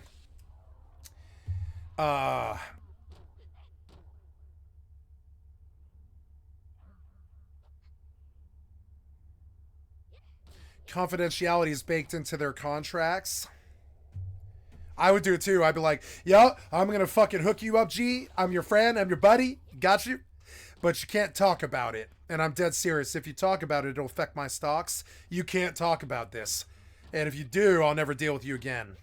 And it's in the contract. You got to sign it. And the African businessman is like, okay, I'll take it. I need your money. He's going to kill me. There's a level 5 petrify. He didn't get me, but attack. Was I paralyzed? Why didn't you attack? I need you to attack. I need you to attack now. Yes, attack.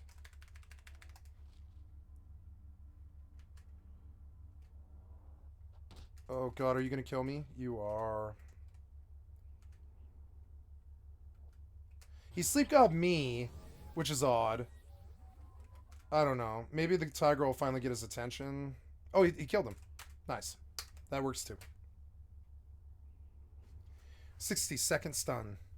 Who knows what would legally count as acting contrary? And as far as these unusual confidential clauses, well, that alone is enough for some people to believe that China is trying to be vague and non-transparent. No, it affects their stocks. Trust me, it affects their stocks. If the world knows what you're so stupid. You guys are so bad. You like sit there and conjecture all the fucking time when it's really clear what it is. If they tell, it's so clear. It would be clear to a layman, really. If China tells the world what they're doing with investments in Africa, it affects stocks. It affects stocks all over the place. People are like, oh, you're buying something? Oh, you're building something. That means you're going to need building materials. We're going to mark that up, and the stock of that company is going to go up. We're going to whale and deal with this and do all this insider trading shit and all this shit, right? And that's good business. It's good business, but it's a simple fucking reason. If you don't know what it is, you're goddamn ignorant and naive. It's the stocks. If China tells the world what they're doing over there, they tip their hand, and then suddenly the sellers are charging more. The African sellers are charging more when they realize that they have a hot commodity, and suddenly the price goes up, which the Chinese can't stand. They can't stand the price going up. It's probably what drives them crazy the most. If you raise a price on a Chinese person, they aren't going to be happy with that. I guarantee it. So. And that sounds racist, but I mean, it is true.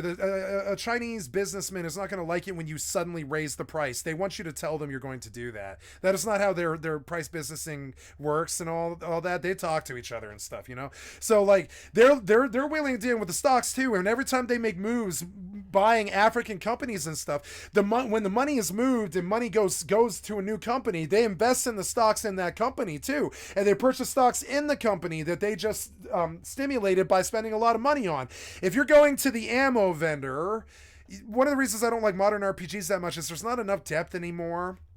But technically, in the modern age, when you go to a modern, to a vendor that sells ammo or something like that in a video game, technically you should be able to invest in the vendor too. Which is what a smart businessman does. If you go dump $1 million on a crappy street vendor, a product that he was selling cheap and on a bulk scale, you should invest in his company and buy stocks in his company. Do you understand? Which is why they're not stupid. They say, don't talk about this or you'll tank my stock options. It's a simple fucking thing that a layman would know. You don't go telling the world your business dealings. Business is entirely about discretion. What you know and what your opponent knows, or what your customer knows, as opposed to what you know. The business is entirely about discretion. And the one thing that I think a smart businessman would immediately insist on is you can't talk about this in the press. You can't tell the white press that I'm coming into Africa and I'm buying a whole bunch of companies down here in Zimbabwe. You cannot tell them that. You can't tell them that because A, there will be a run on the stocks. It'll double the cost it'll take me to do this, and I'll fucking sue you. Not only will I fucking break the contract and do this, I'll never deal with you or buy anything from you ever again. I'll fucking sue you in my own court or something for breach of trust and shit. Because trust me, you cannot talk about stock options openly. And anytime that you do investments overseas, you should invest in whatever entity that you're doing business with, because you're dumping a bunch of money on them. So they want to invest the stocks in the companies and the people in Africa that they are investing in. They're not stupid. That's what I would do. That's what any smart person would do. And trust me, a college layman in America would have known this. Some of the YouTube crowd is a little like some of the doomer crowd. They're a little bit more ignorant, I think. They didn't have as much good schooling or something like that. But the stock options are clearly why there are non-disclosures, and non-disclosures are really common in investment. They're more common than not. You can't talk about this. You know what'll happen. It'll either cause a run or a drought, one or the other. It'll cause a run or a drought. If you tell the world that, hey, I'm going to Africa, this isn't how business works. You don't go, hey, I'm going to Africa, buy a bunch of companies, right? You don't say it like that, because guess what happens? The African companies say, yeah, that'll be quadruple. That'll be quadruple what I initially quoted you when you called me on the phone. You show up in Africa and you get to their board meeting, and the company's like, we see that you're buying fucking a lot of companies in Africa, and you seem to be very rich from China and all this. So yeah, we're gonna quote you 4 times the price, and if you don't like it, we'll keep our company. You go deal with someone else, right? They don't really want to sell their company anyways. You know, they're able to eat when a lot of people in their country can't. So they don't want to sell their company. They don't really want to do that, right?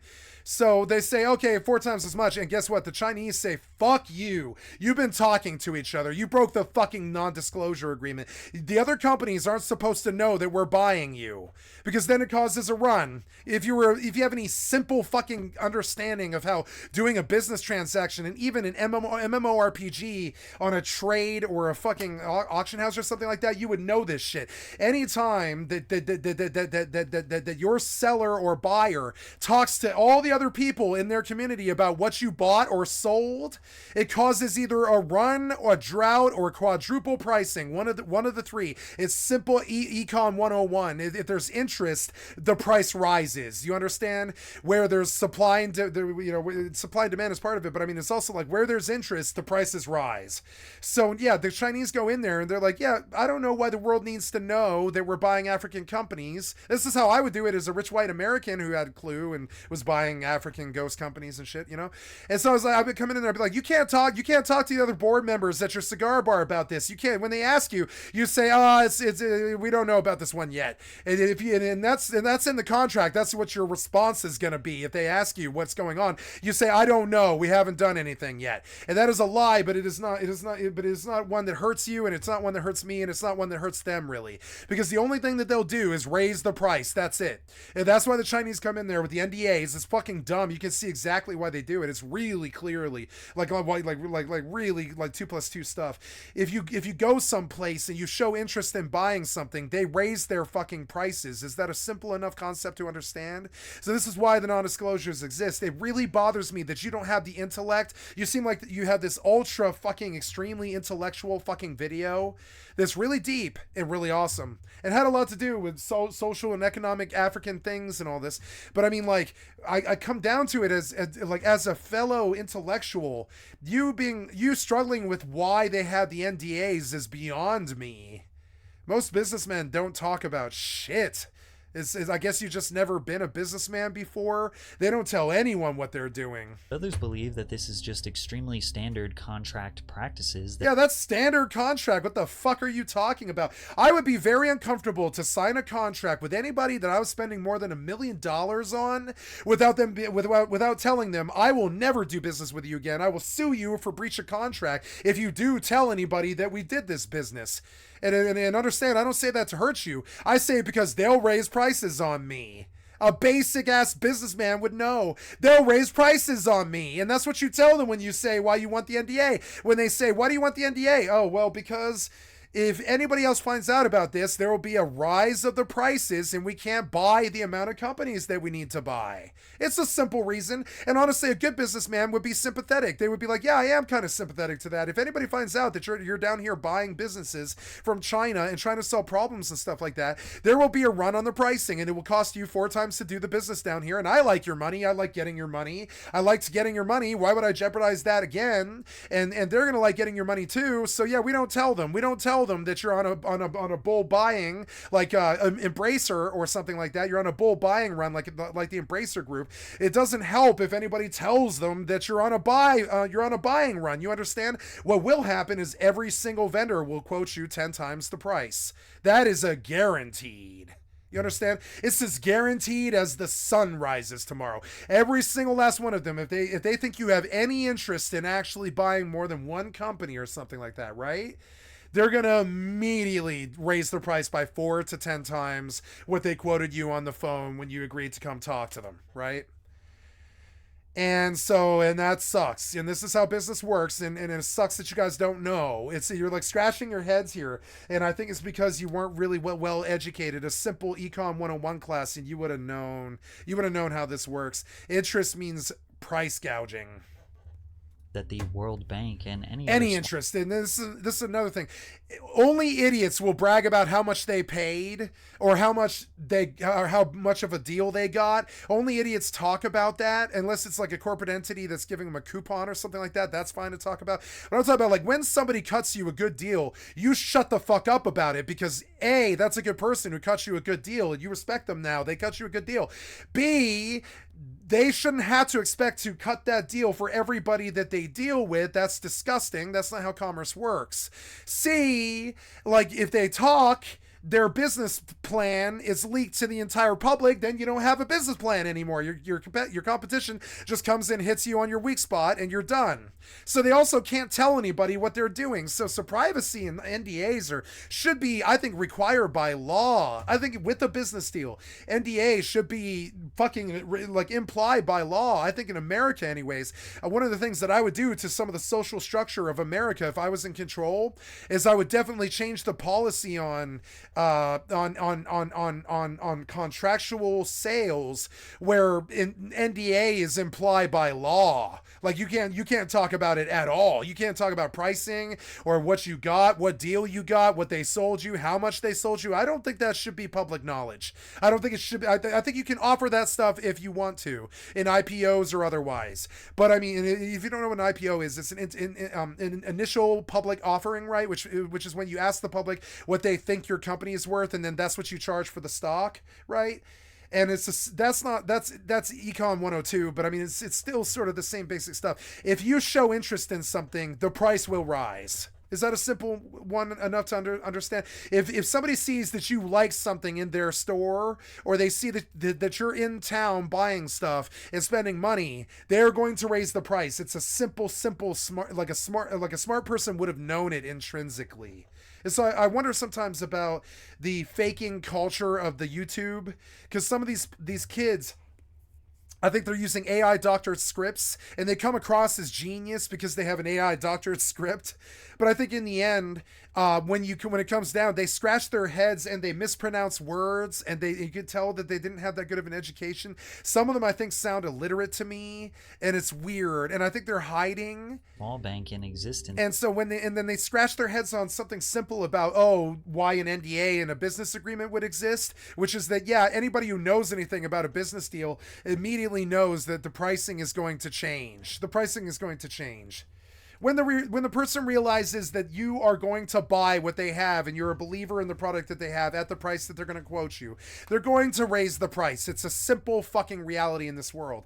They will raise the price if they think that you're actually interested in buying it. Do you understand? It's simple econ. Provides, and that the Chinese debt you trap as a whole is just more Western propaganda to 1, demonize Africa more, and 2, make Americans hate the Chinese government. Think about it this way: when you're buying a house, does the government, the media, or the I can't do the pop background link right on top of me all the fucking time. I can't do it. Necessary investment into your I'm just gonna die a lot. Sorry, guys. Your payments on your house. It's not my fault that the away, developers suck and now dick. they own it. So wouldn't that make buying a house an American debt trap? It just comes down to whether you think China is doing extremely standard business, or do they want these nations to fall short on payments to take over their assets and gain It's power both. in Africa? No, they love the business. They want to help Africa. They like Africa. They like Africans. They want to help them. They want to do business with them. China is, I think, the premier trade or the premier trade culture on the planet. India and China, they're the lead like bizarre trading cultures on the planet, in the Middle East too. And we're not, actually. The white people are not known for that. We are known for monopolies and oligarchs and royalty and shit like that, but we're not too good at business, I wouldn't say. We're not too real famous for that. I would say that's kind of more of an Asian sort of Hindu sensibility. I would say that corner of the world has a much better fucking grasp on it. They're the people who invented the abacus, you know? That kind of thing. So...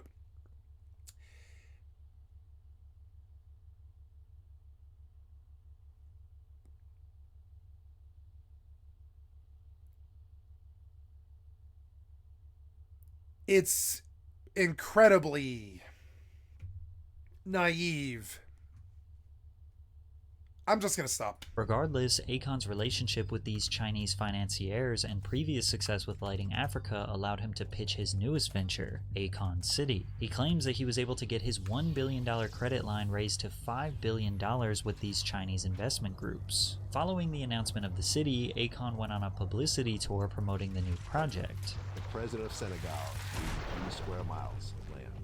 Yeah, and the Chinese love this sort of thing. They're like, wow, you want to blow like $5 billion on a mega city? That sounds dope. Let's do it. Let's do it. I'll sell you the resources. We'll sell it to you cheap. We'll even help you. And then maybe we'll be really good friends with the Africans after that, and they can sell us cheap stuff so we can sell cheap stuff. You know? I mean, that's how we should be looking at it. But instead we see the enemies and people that we should be scared of. The Chinese look at them as good neighbors, you know? I think we view people as like these people that we should oppress as Americans. But I mean, like most of the rest of the world is like, cool, chill, deal with me. Yeah, I like business, brother. Let's go, you know? So it wasn't gifted to me. But us, we're like set apart. It's either dominate or don't do it at all. It's sanctions and all that stuff. The president and the government are doing, they're actually laying the foundation for all the infrastructure on the land. The basic sewage, electricity, things like that. All the things that have to be set forth for me to build the city on top of. Okay. And they give me 100% credit. The city will be built on a 3 square mile plot just 60 miles from Dakar, the capital and largest city in Senegal. Now 3 square miles is not a ton of land, that's 2,000 acres or a little more than double the size of Central Park in New York City. However, Akon says this version of the city is just phase 1 of a multi-phase plan. He also announced during this time that Akon City would operate fully on their own cryptocurrency called Acoin. Acoin is a stellar-based cryptocurrency designed to fuel rising entrepreneurs in Africa and beyond. Acoin will be used as a common medium of transfer between Africa's 54 countries, each with its own volatile currency. Wait, but that's kind of what Africa needs, though. The Acoin. Why not? Look at all the cool stuff that he was doing. I don't like the Bitcoin bullshit, but I do see what he's saying. There's no unity, and there's so many fucking currencies in Africa that does not help the country if they can all deal with each other in the same currency. That's a form of unity, a really big one too. A really big form of unity is an international currency for that continent. It's actually like it's a form of unity, especially with 300 different tribes, you know? If they all have the same currency, they suddenly start trading with each other a lot more. He's smart to do it, but it shouldn't have been the Acoin. It should have just been the Afrero. It should have just been the Afrero, like the Euro did the Euro, right? It should have been the Afrero. He should have just pitched the Afrero and been like, okay, well, I'm trying to do an initiative with all the countries in Africa to get you guys to agree to one single fucking currency, so I can afford to buy my mega city. And they're like, wow, you want to make Senegal a mega city, and you want to help Africa, and you want to unite us all and get us all doing business with each other, and they do it. I could see them doing it. I bet. And like they don't like each other, but they could see I think all of them could see the wisdom in having a currency that they can all spend with each other, as opposed to 300 different currencies. How many African currencies are there? Let's go see. It's funny, it's probably not that many, but how many currencies in Africa? There is 42 currencies in Africa, and this is killing the continent. Is killing it. See it? And he's right. He was right to do it. But the A coin was him trying to get the money to pay for the city. And I see why he's crooked, and I don't like him now. But I also understand what he was trying to do. Africa having 42 currencies is a goddamn international fucking joke. And I'm not trying to talk shit about Africa. This is just what happens when you don't like break down the currencies to simpler things like the dollar or the euro or the... I'm not saying that we need the euro. I'm saying that 42 different currencies makes trade impossible in Africa. And this probably pissed off Akon when he tried to do business there. He was like, yeah, I have a lot of US dollars, but some of these people don't even really value that. African citizens and entrepreneurs to engage. Some of the tribes probably don't even really value that. You know what I'm saying? Like, you want to go pay them to install solar panels, and they're like, okay, I'd like Egyptian pounds. And he's like, oh, I don't have any Egyptian pounds. I've got 5 billion US dollars. And they're like, okay, well, go buy Egyptian pounds. And so he does, but he takes a 10% wash on that. You know what I'm saying? When he goes to buy the Egyptian pounds there, or whatever it is, you know, Ugandan shilling or whatever, he takes a wash on that because all of these currencies are corrupt and fucked up and spun backwards by the Forex and all this other shit, right? And so this is a nightmare for a businessman to deal with. And this is killing Africa. And yeah, it's silly that he pitched the A coin, but remember, this was during the height of the Sam Bankman-Fried like fucking crazy Bitcoin crisis, and this was what the world was listening to. This is what people were willing to invest in. So he used the language of cryptocurrency at the time. What I want to hear is the Afrero, the African euro. You know, it's like it's just the African dollar. It works in all 300 fucking or however many countries they've got in Africa, right? Like, or 42 countries or whatever. All of them have, too many currencies, right? Conversible economist. Let's hear what he has to say, right? The conversible economist is Timothy Taylor. Shout out to Timothy Taylor. Thank you for the excellent content for my stream. I've liked to sub to your channel. Africa, too many currencies. It is commonplace to observe that the enormous U.S. domestic market benefits from having a single currency, and this is something that Econ 101 would probably teach you fairly well. We benefit from being able to spend the dollar anywhere in the world. Africa suffers because you can't spend, anything but the U.S. dollar in all 300 countries. Now you can spend the U.S. dollar fairly well, but some of these countries want their own currencies. They don't value the U.S. dollar. They don't live in America. They don't want to go exchange the U.S. dollar for less money of their own currency. They don't want to deal with some money trader or the Forex. They just want their own currency. I guarantee it. So Africa has 42 separate currencies, but the rest of the world has 19. The rest of the world has 19. Africa has 42 separate currencies. This is a clear and concise problem in their social infrastructure that must change. It will kill the country. And so his idea was A coins so that he could shave off the top to pay for his mega city and give them a Washington, D.C. in Africa. I guarantee you that's his dream. He wanted to be the African leader, like Haile Selassie I. It's been done before. Haile Selassie I did it too. You can be a crazy like God emperor amongst men in Africa. It's something we've always known. They have all the world's resources, kind of, that you can be an extremely rich man in Africa. Remember, Coming to America was kind of about that in the 80s.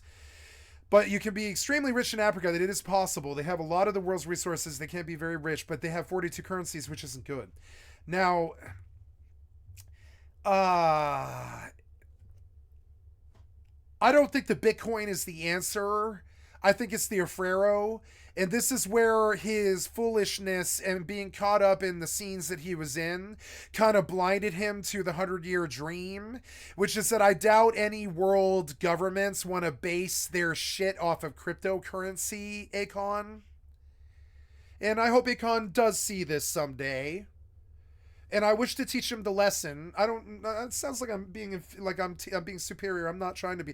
I wish to teach him the lesson about it. I think it was a nice try, but the reality is I don't think any world government will ever base their entire fucking infrastructure off Bitcoin. That is like giving power to the public over the government. They need their dollar. Understand?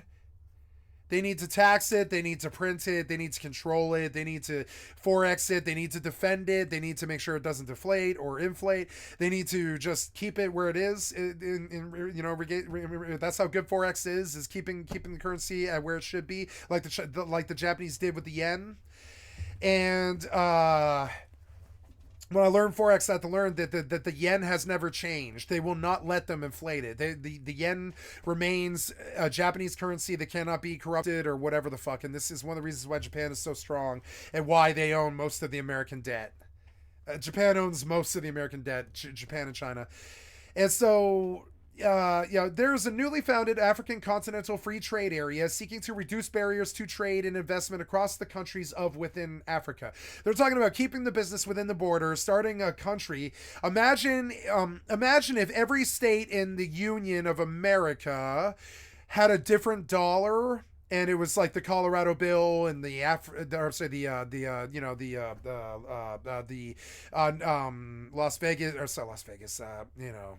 Arizona bill and the New York bill and the Florida bill and the Tallahassee bill or whatever. And imagine if there was 50 different currencies in America and you couldn't buy a car in LA without getting LA dollars, and you have New York dollars and you move to LA, right? That's the problem that Africa has. It's a good metaphor. It's like, imagine if all the states in the Union had a different dollar. That's the problem with Africa. It clearly has to change. Now he thought it could be the A coin, which is kind of like crazy, and no world government would ever do a cryptocurrency. I don't think that removes their power from the public over the public pretty much, because then the public can just dictate what the price of money is and what runs should be, and they can steal the Bitcoin and all this other stuff, right? So they'll never give the public that much power. The dollar will always remain. It'll always be a euro, a mero thing, but it'll remain, because you can't have world currencies based off of Bitcoin. That's kind of a thieves currency a little bit. It's kind of a thieves Bitcoin. Bitcoin is a thieves currency in a way. It's meant to be the currency for black markets, and in its original form, it's an untraceable currency that was intended to be used in any markets, but mainly black markets. And no smart world government will base their infrastructure and money and economy off of Bitcoin, because the public has too much power with Bitcoin, right? They have far too much power. So this was his era, and this being a college class, this is not a college class, but this being a college class in African economy, our big mistake here was was the mistaken assumption that any world government would use cryptocurrency as its base. I don't think any world government does. Maybe I'm ignorant on that. Does any world government use cryptocurrency?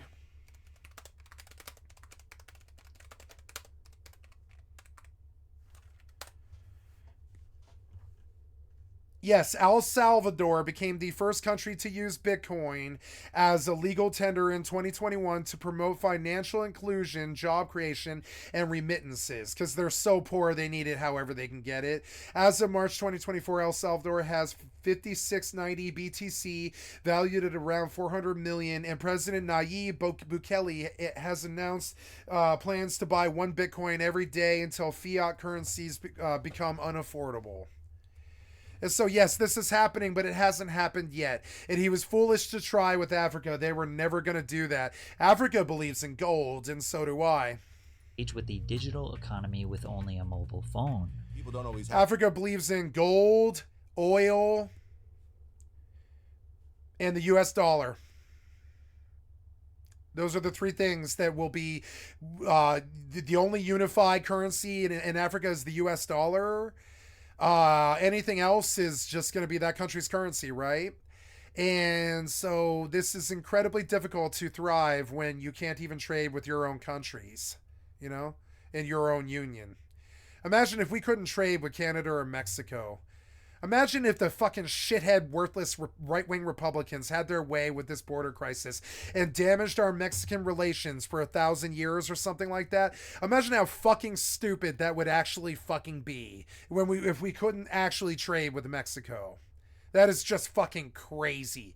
The way the Republicans have pushed it, I view them as wanting to kill us, essentially. You want to alienate our closest neighbor? Jesus fucking Christ, you fucking idiots. Get your worthless policy the fuck out of my government. Take your racist, bullshit, worthless policy the fuck out of here. The day we stop loving Canada and Mexico's the day the day I fucking kill you. I'll just straight kill you. I love Canada and Mexico. Those are our fucking neighbors. I love them to death. They're the closest thing we have in this world. They live with us. They love us. They live here. They made us. They help us get by when there's world wars and shit. And they believe in us, and I believe in them. And anytime you want to fucking alienate a Mexican or a Canadian in my country, I say fuck you. You are setting us back in not only race relations, but also just straight up international relations and all this shit. And I will not stand by while that shithead Republican Party maligns my closest neighbor. I will not do it. I will not stand by while you engage in actions that will take my people to trade fucking disputes and bad race relations for thousands of years and all this other shit. I will not stand by while you do that to my country. I want Mexico out of your mouth. You have caused that problem. This is your issue. This is not theirs. I want Mexico out of your fucking mouth. I'm sick of your fucking racism. Piece of shit bigots. Have access to bank accounts and so forth, but everybody has a phone. Everybody has a phone. So with the phone, you can make payments. Sure, I won't be alive in 500 years, so I won't pay the costs of what this fucking jack-off election did to our relations with Mexico, right? Both jack-off elections, right? But I mean, I won't be alive. So I won't have to suffer the consequences. But our grandkids will. And Jesus fucking Christ, they aren't going to have a good future if you keep burning our neighbors like this. What the fuck is your problem? You try to build that wall. It served more for race relations gain than it did against it in the end. Because there's there's a unity of people down there now where that failure of a wall is that you didn't build. And and we're trying to fix our kids are playing with each other in that wall that you built, And that's what needs to happen. You set us back so goddamn bad. I don't ever want to hear Mexico out of your fucking mouth again, traitor. And I mean that. You're an insurrectionist. You're a traitor. I don't ever want to hear the border or Mexico out of your, or the cartel or the Medellin or any of this shit out of your fucking racist ass mouth ever the fuck again. Stop setting us back thousands of years in race relations. You are against America. You are not American if you want to do that. America is Mexican, motherfucker. 50% of us. Payments. Absolutely. And Fucking clueless jackass, never read the fucking Constitution. that's how it all kind of fits in. That's to the where thing. it makes all the sense in the world. Okay. Clueless jackass lives up in his fucking McMansions, fucking burning Trump Towers to the fucking ground with no sprinklers and shit like that. Totally cut off from the fucking people. Probably hasn't been to a ghetto in 50 years or something like that. How the fuck should you know to run the goddamn country? You don't even go to your own goddamn fucking New York. He did hang out in New York a lot, never mind. But he doesn't really hang out in his own district. He doesn't go down to the streets and see the people suffering because of his economic lack of policies and all this other stupid ass shit. He doesn't see that America is 50% Mexican. You'd have to be a goddamn moron not to see it. Man's got a fucking 40 IQ or something. You'd have to be a fucking moron not to see it. Half the country is Mexican. Keep their name out of your mouth. You fucking moron. Stop setting us back hundreds of years. Jesus fucking Christ. Shut the fuck up about the Mexicans. Bitcoin is not a groundbreaking technology. Shut up about the border, motherfucker. Yeah, it's a problem. Shut up about it. It doesn't help. It's setting us back. We're working on it. Well, you weren't doing shit towards it. You weren't doing shit to fix it. Not at all. You know what I'm saying? But we're working towards fixing it. Talking about it doesn't help. It's like saying, hey, we got an open wound. Yeah, motherfucker, we got an open wound. It hurts. I get it. Shut the fuck up. It doesn't help. You know what I'm saying? All it does is it drives that division bell. He will not divide us or whatever. Motherfucker, half this country's Mexican. You'd be a fucking moron not to see otherwise. Travel the streets instead of like your fucking Lear jet or whatever, and you'd understand better. You're not American. Many Africans have adopted crypto for everyday use as it is generally more stable and flexible. But guess what? We came here 300 years ago. They've probably been coming. The Mexicans probably been coming all over this land for thousands, or whatever. The Incans. I'm sorry, but we were not here. We've not been here long. We're the colonists. We come here and you treat them like they're an enemy. You call them rapists and murderers and thieves. I cannot believe you. Are you wicked? Do you have any idea what that cost us? Jesus fucking Christ, I want to smack you, you piece of shit anti-American traitor. I want to fucking smack you. I think of all my Mexican friends and how bad that hurt them. I had a really good friend at the time. She was like crying over it a couple times. Like, Jesus fucking Christ. She was actually from Mexico, and she was like, do you guys actually really hate us? And I was like, no, no, no, no. Than their country's native currency. But even No, before we don't hate you. The stupid idiots running the government do. crypto was adopted, over 50 million Africans use M-Pesa, or mobile minutes, which is kind of like the They don't like Cash App anybody or who isn't Venmo rich and of white. Africa. Millions of Africans can transfer money to family members in different countries or pay for goods and services with ease using M-Pesa. It would be significantly easier for Akon City residents if the country was built around a more commonly used cryptocurrency or just sticking with M-Pesa. So why Acoin? How much Acoin do you actually own? I mean, I am the bank. Akon said it himself. He is the bank. Not only is he building a city named after him, but also creating the currency that he controls and owns the most of. Yep. Before launching It was his crooked. Acoin crypto It was cricket, but I get it though. cryptocurrency, the Acoin website announced a pre-sale opportunity called the Token of Appreciation, or TOA campaign. This pre-sale was treated like a donation, and donors were promised 4 tokens for every $1 spent. Acoin was launched on most major crypto exchanges in early 2021 and peaked at around 58 cents, which at the time was around a 132% gain for the TOA holders if they sold. However, the majority believed in Acoin, so they held. Within a few months, the price began spiraling and down it's to roughly gone. 10 cents per coin, Bye. taking TOA holders from a 132% gain to a 60% loss. Due to the shocking dip, Acoin And admins that's offered a what happens refund when to you their do initial Bitcoin donors. conjecture. One donor Stop named doing Marcus Bitcoin said, conjecture, the refund and you would was do meant to better. come a few weeks later. We are now over a year, and we're back Conjecture at the same isn't good with the situation currency. we were years ago with the lack Needs of to be nice and solid and now flat. everybody's up in arms. But Marcus isn't Fucking alone. currency The based owner around of the thievery. Go Black to Africa YouTube channel showed proof of him emailing Acoin admins only to be ignored for years. The YouTuber wrote to Andrew of the Acoin Foundation requesting a refund on December 19th, 2021. Andrew replied had 22 no idea. days later and said that the YouTuber was added to the list for refund requests and we will be reaching out shortly regarding Akon further just paid details on him. how to proceed. Yeah, the Akon YouTuber just paid provided him. his physical mailing address, which Andrew claimed was the next step towards a refund, only for him to be ignored for 4 months with no refund, and now it has been 3 years and still no refund. When Akon was asked about these refunds, he said he had no idea there was any problems. Because I know all the people that I knew that was on record. We definitely met with everybody. And this was the agreement that was actually agreed on. So if there was anyone outside of that, I definitely wasn't aware. And those people who asked for their money back and were expecting it a year ago, when will He's they still very Well, that I'm stoned. just literally on He's everything very right now, so I'm gonna stoned. definitely get more involved and figure out See what it? that's about. But we do have instruments in place to make sure those people are happy. Even if I gotta go on my He's on like But as far as we know, Edibles. Akon has not come out of pocket to pay these people back.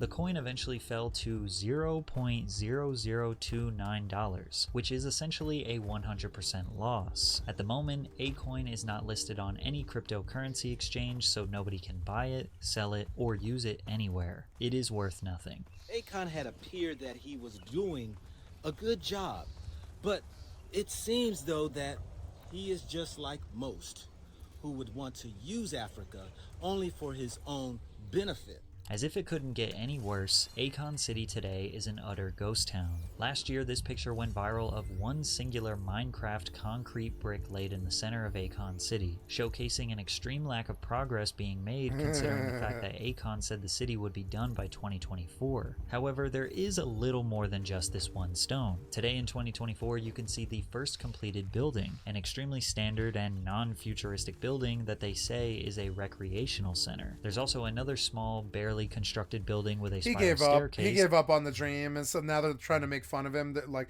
you didn't live up. You didn't live up to what you said you would do. No, he just quit. He quit when he realized that the world wasn't going to deal with him.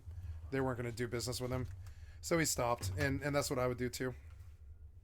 which, to be fair, does look like a small version of what the original vision depicted. However, 99% of the land remains vacant with wild cattle grazing. Yes, technically construction has begun, but as you can see, this is a far cry from the futuristic megacity we were promised. Akon blamed the pandemic, saying everything would be pushed back by 2 years, which doesn't really make sense considering he announced Akon City to the international media when the pandemic was at its worst moments. The unfortunate part about the land that's just sitting unused is that the land belonged to several hundred people who are still owed compensation from the Senegalese government. The first phase of Akon City was supposed to be built on 55 hectares of land secured by SAPCO in 2009, eventually expanding onto a further 500 hectares by the end of the decade. Macky Sall, the president of Senegal, said, "My problem concerning the land is not with Akon. My problem is concerning SAPCO, because it is them who took the land from the villagers." Originally, the Senegalese government's tourist board, SAPCO, was backing the project, saying, "We believe in Akon City and we are all supporting Akon so that Akon City will come to life. It will attract tourists and investors in the region, and SAPCO is fully committed to the success of this project." But most recently, they have sent Akon a formal notice that if the project has not advanced by next year, its contract with him will be terminated. And since Akon has massively overpromised and massively underdelivered, people are starting to question his intentions in the first place. "I plan to retire in that city," he says confidently. "I don't like to use the word king of the city, but that's what it will turn out to be." Words like this have made some people believe that Akon City is just an empire to inflate his ego at best and a corrupt billion-dollar scam at worst. Additionally, Akon's views of the Western world's morals and gender roles has made people disagree with him as a leader. But what happens in today's society, the woman chooses which role she want to play. In the last 10, 15 years, I haven't met a woman that can actually cook. What? I haven't met a woman that actually wants What? Are you kidding? to clean the house. I can, man, bro. No. The women that you're gonna meet are all club girls, yeah, or the rich, one or the other, rich or club girls. No, probably none of them cook. No. I met the baddest bitches on the globe and asked to go to the bathroom, and the bathroom looked like shit. Hair all over the place, all kind of products. Like, come on now. That's a natural instinct. That's a natural instinct. I'm with you. Maybe this could just be a joke, but Akon does follow a very non-Western style of raising his 9 children with 7 different women. 9 children with 7 different women. No, that's a white man's thing. Who gives a fuck about a recital? The reason why That's a white people man's like me thing. Can't spend Gives a fuck every about a single recital. day and minute with their Yeah, I don't really care about because recitals. The mother's job is to be That's there a white for man's children. thing. I'm the man. My job is to provide comfort Yep. so the mother can provide and raise those children to be like me. Now, if it's a man, when a child gets a certain age, that's my responsibility now to show him what a man's role and responsibility is. But you can't expect a man to conquer the world if he's home with children. In life, there's roles. Yeah, no. A man has his role. Yes. And a woman has her role.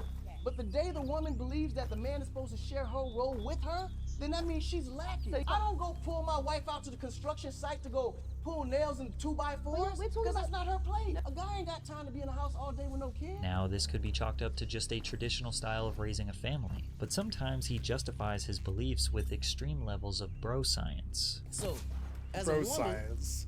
her role is to support the man. The man, we are the kings and the divine of this universe.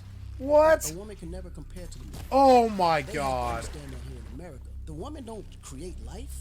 What? They support the creation of it. A man right now can create life without a woman. But What? a woman can't create life without a man. Are you sure? If right now without a woman, I would just shoot my sperm, put it in the incubator, and just give it 9 months, even maybe less with today's science, and a baby will be born. You're crazy. Hopefully in Akon City, he is not in charge of the education curriculum because his science is considerably off here. Akon is likely referring to vitro gametogenesis, which is essentially creating an egg and a sperm outside of the human body. Which is to so create a expensive life. that only And the people like answer is him can no, do it. we cannot do this right now. No. We can fertilize a female egg and a male sperm in a lab environment, but in order to give birth, the fertilized embryo must be transferred back to the woman's uterus. At the absolute worst, Akon could be a scammer with a god complex. complex, who is willing to take Chinese money to build infrastructure that African nations cannot afford. I think he's only to line both. his I own think he's pockets both good while and these bad, nations like crumble everybody and get else. taken over by the Chinese government. Or at best, he is truly trying to build a futuristic utopia for Africans, and unfortunately the massive political and economic responsibilities were far more than he could handle. And as of right now, Akon City won't exist for a very long time. But to be honest, it probably never will. Hello guys and gals, me Mudahar, and today I got a game that clears Grand Theft Auto 6. Thank you, Subordinate Gamers, for the extra content from my stream. I'd like to sub to your channel. Isn't out yet, and I know you're excited. 2 years ago, I made a video about a game called. This is called PlayStation has no quality. Has no quality control at all. Drift Cars, and boy, oh boy, you know what's wild about that game? It has a physical release. It's like $200, so it's a little too rich for me to go out and go put Arab the money drift down cars. for the meme and all. I don't really care that much. But to understand, the company behind it has made like 4 or 5 games, and I found one of their other games sitting on the PlayStation Store. Now this is called Saudi Drift. Saudi Drift, start racing now. Now, of course, PlayStation has a differing thing about quality control. This is the same system where you can get like Final Fantasy VII Rebirth, or you can get Saudi Drift. Okay, it literally is the yin and yang of gaming. And my god, my entire PlayStation recent looks like trash. Look at this. Final Fantasy VII Rebirth, Foreclosed, Rise of the Ronin, the original FF7, FNAF. FNAF. I'm such a wild gamer. Yeah, me too. But this is a PS4 game, so obviously we're going to be playing this on the PS5 here. And before anybody says PS5 has no games, you're looking at it right here. So without further ado, ladies and gentlemen, let's rip the Band-Aid off and play the game that is to surpass, a game that even GTA 7 probably couldn't surpass. And I'm not just saying this for the April Fool's sake of it, okay? Let's start right here. So here we got an Arab guy putting up the hands to the GMC and the Lexus. Man, what's up with Arabs and Lexuses, dude? It's like going to like Pakistan or India. Just the Pepsi billboards everywhere. It's like a whole country sponsored by Pepsi. Anyways, though, we've got Saudi Drift, okay? I can't read the Arabic at the bottom, unfortunately, but here, oh, heck yeah, dude. We're starting off strong. Okay, so first option or the second option? Well, I don't know if I can pick it. Is it broken?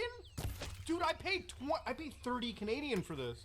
If it doesn't work, I'm gonna be mad. No, you probably have to reset the you have app. to press start a few times. Okay, so the first option or the second option. Okay. Well, one's blue, one's black. All right. I guess we'll start with the one option over here. Give it an attempt here. Can we start this? No. Maybe we start. Oh, okay. I guess I follow him on it. I guess I gotta follow him on Instagram. What the? What? So broken, dude. Look at those crappy cars. We got a Hyundai. We got a GMC. We got a Honda. We got a Toyota. We got a Kia. I assume that there has been no. I assume there's been no actual clearance by any of these companies to use their copyrighted materials. If I'm gonna be so bold. But I guess we'll go with the Lexus one. Oh, heck yeah, dude. This game just drops you. It just drops you right in. You know, even the most staunch Unity asset flip will not do that. Okay, so we've got what appears to be a... Man, that building's got a low poly. Oof, the texture quality there is impressive. So we've got a beautiful skybox, all right, it's not pretty. We're inside what appears to be my house. All right, you got the very, it's almost like we got no cushion action going here. So the up on the controller doesn't actually work. That's impressive. But left and right do. Okay, so we've got money. I've got oh damn, dude, I am loaded. I got $51 million. Hell yeah, dude. Who needs money in this universe? Okay, I guess we have to. Oh my god, dude, it controls so bad. That's the PS5. I guess the first challenge is trying to leave my house with no ceilings. No ceilings, dude. Okay, so I guess you have to like aim the other way and just run towards the camera. All right, so click triangle to enter car. Oh, look at the inside though. You kind of got to see the inside a little bit. Man, I got to see the inside of the car. Jesus. Well, there's my Lexus, I guess. Okay. And it seems like there's no traffic on the roads as well. In fact, it seems like I'm in like a derelict location, to be honest with you. There's no way the speed limit in Saudi Arabia is 110 kilometers an hour, dude. There's just no shot. He's got a 110 kilometer. He's living on the fucking freeway, dude. All right, whoa, whoa, whoa, whoa, whoa. Okay, it's completely inversed, by the way. No. Okay, how do we? Oh, okay, so, dude, that's why the controls are so bad. I'm an idiot. It's not me. It's literally the game. It's R1 to move forward. Duh. Oh man, I am actually a complete idiot. I did not know that. I didn't know that. All right, so here we go. Let's get into the car here. All right, so I got the home. Now there's actually trophies for this game too. So if you look at the trophies, it's like there's 4 total. I think there's 4, right? Yeah, 4 right here. There's no way. Can we platinum this in a video? Let's figure this out. Okay, so we go to the first building, discover the substreet where the trucks are, discover the gym, and then go to the east of the world to discover the complex of houses. Well, first, okay, let's go all the way back here. Let's do a little driving. So, all right. Contrary to popular belief, this is probably a 15-year-old kid. Oh, okay. So there is Arab. And he's probably having the time of his now, life watching this video today. If you go on like, he's probably watching it over and over and over even again. YouTube, honestly, you can he's watch. Like, yeah, I got a big video on YouTube. Yeah, my crappy game. 2 wheels. I have no idea how this they is pull $30. that shit off, man, there's just safety violations. Okay, I'll say this right now: drifting is actually easy in this game. Look at that, dude. Wow. Look at that, dude. The drifting is easy as hell. All right, so what is this? Is there a map screen that I can access? There's a mini map on the bottom left, but there's not much that you can do. I mean, this is a great place to drift, dude. I mean, look at that. I don't know. It's kind of promising what it said it was. Or sentient I don't know. I don't know if universe. this is. And of course, the map just keeps going infinitely there. I think they just overcharged for it. Well, okay, all right. Let's get to the first building. Okay, let's get one of the first trophies out of the way. Okay, let's get that going. I don't understand why it gives you a fist in the top left. It's not like there's any weapon system in the game, is there? There's not like mission structures or anything. They like tried to make it like GTA, and oh Jesus Christ, the tree! Holy crap! You get caught up on the branches? Do the branches in Arabia? Are they made out of concrete? Jesus Christ, dude. Why am I playing this, dude? Now they got like an armor and a health bar, but it's not like there's combat. There's not like there's a crazy There's no mission structure game story. or And there's a anything. couple icons on the mini map that are probably worth going to. Now, obviously, if you played the last version of Arab Drift Car, there was like even a city. I will say something. It runs at 60 frames, okay? Yeah. And that's a pretty big thing to say. If you remember last time playing Arab Drift Cars 2 years ago, my PlayStation 5 was going through it at the time. All right, here it is. Let's go inside the building. Let's see if Irfan has a mission. Oh my god! Oh, I got a mission here. Discover the first building. Okay, 30% done. Oh, look at that! Look at that building, dude. Not a single life in the Burj dead. Burj Khalifa. More like Burj doesn't have a fucking pulse here. All right, there's some coffee. Wait, I thought alcohol was banned in Muslim countries. What's up with the? Dude, my character must be like 3 feet tall. This building's made for giants. What is this? All right, here's like a little mod shop. I don't think I can modify anything in this area, so it's not gonna happen. They just have like tool chests out in the middle of nowhere. Like what? Like I feel like when I'm playing it has to just be like a full-on acid flip. All right, this is the first building. Not a whole lot to explore. Let's get back in the old Lexus. And you know, kind of start. It is a video game. So it's not maybe good. If we start going all the way to the north, like what's next in the checklist here? Explore, discover the gym. Okay, discover the substreet where the trucks. I feel like I found it already. I feel like I literally found that area, the substreet. I think developers like this this need work, and this is how they get it. What is it? What is it doing an on-ramp over? I don't understand. There's like nothing there. All right, let's keep on going this way. Maybe we'll find like something unique. There's like a little gradient contrast symbol in the map screen. There's just so many trucks. Like, what are they moving around here, dude? It's like such a shame that you can't drift on 2 wheels. Like the one thing you expect out of Arab drifting, they just don't even actually have it in this game. Like it's actually like that might be the biggest letdown right there. Like I genuinely almost feel scammed here. And this city is designed worse than me at 7 years old playing SimCity, by the way, too. Like, what is this I one hate road? the Where are sound we effect. going? Wait, hold on. Ooh, don't bump, bump. I don't want to watch this anymore. It's boring to me.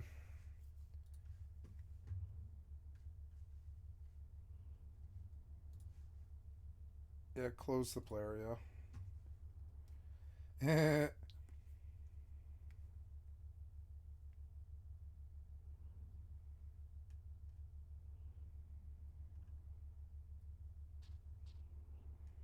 The Vegas tunnels video breakdown or video takedown. Oh, so Andrew got a takedown, huh? They don't like him.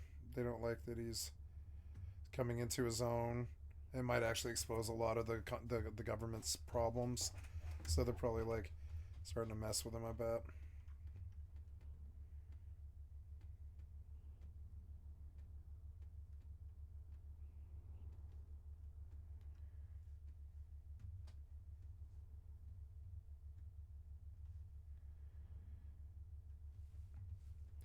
How about this one? You Can't Play Everything by Kranitoko. I don't know who this is, so I'm going to sub and like to the channel. In the United Kingdom, the average life expectancy for a male such as myself is 78.7 years. As I am recording this voiceover, today is actually my birthday. I am now 31 years old and was born on the 13th of March 1993, which means statistically I only have little over 47 and a half years left to live. Heck, let's get exact. From my date of birth, my expected date of death would be Thursday, the 5th of November, 2071, with the day rounded up. Yes, it's one of those videos. Video games have been around for well over 5 decades, and in that time, thousands upon thousands of video games have been made. According to a quick Google search I just did whilst writing this line, there are well over 800,000 different video games out there in the world. And if we take off the shovelware you find on mobile phones, we're looking at almost 100,000. And that's not counting unofficial fan games that I'm sure many have tried and failed to make over the years. Now, returning back to myself, I am what people might consider a mid-core gamer. I play a variety of genres, and the majority of my free time is just playing video games. I know, a total loser, right? However, the thing about me is that it's not often I actually finish many of the games I actually start. And it got me thinking, why? Why do I purchase a whole game only to never finish it? The answer is time. And that brings us on to the subject of this video. You just can't play everything, no matter how much you might want to. Let's find out why with some scenarios I, and perhaps even yourselves, are all too familiar with.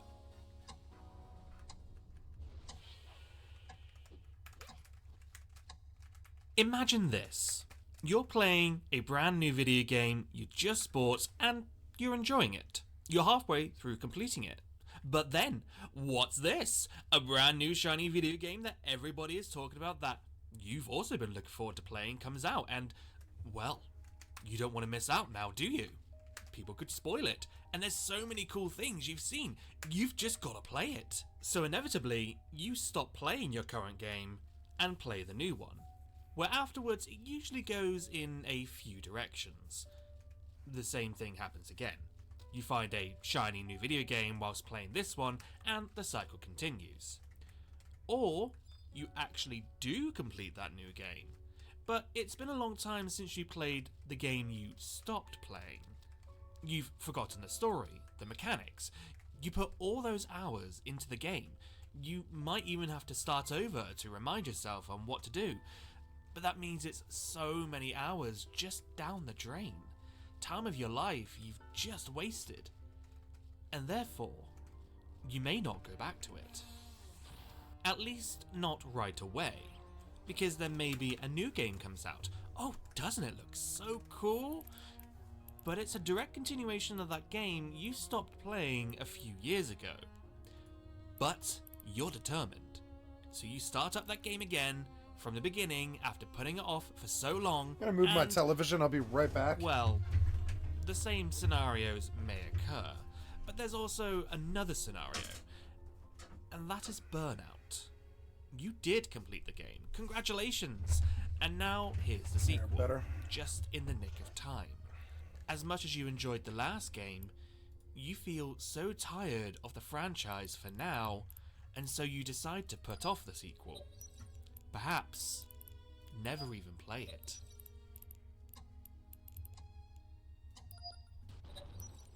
Almost a decade ago, I tried Dark Souls. I struggled with the first boss, made it to Firelink Shrine, and then kept dying over and over and over.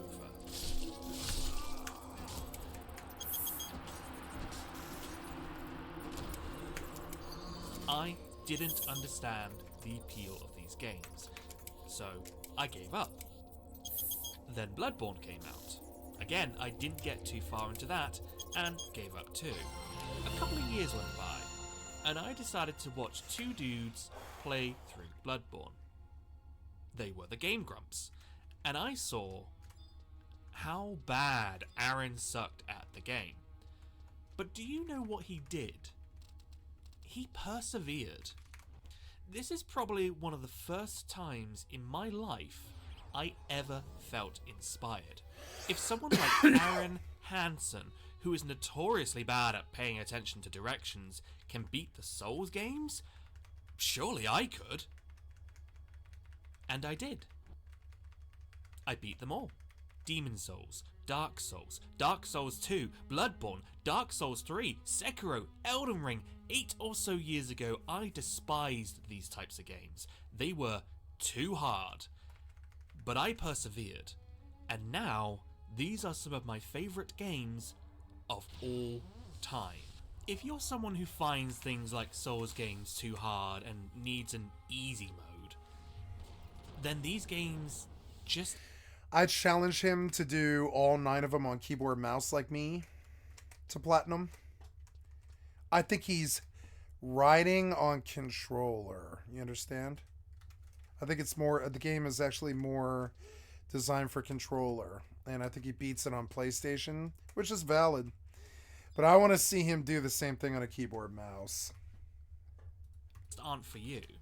I'm sorry, but it's something you will just have to accept. But that's okay. I couldn't play these on a controller anymore. I don't want to use controllers anymore. Had a variety of experiences and jobs you maybe loved or hated, and all of that culminates into the person you are. Yep. All of that makes you, you. And for some people, because of all of their different experiences, they are able to enjoy these games. Life's a trade-off. I thoroughly enjoy the Souls franchise, but... I think he wanted to brag, and he particularly wanted to drop all the platinums to get hits, and I find that disingenuous and a little bit manipulative. But I mean, flashing 8 platinums across all the Souls likes is prestigious. I could do that, but I don't know why I would do that. That is such a waste of time. Sports games like FIFA or EA Sports FC now, NBA, NFL, they're just not for me. I just can't get to grips with the gameplay. Meanwhile, others out there are absolutely cracked at them. Just because something is popular doesn't mean you're going to enjoy it. And sometimes we as humans are just going to have to accept that.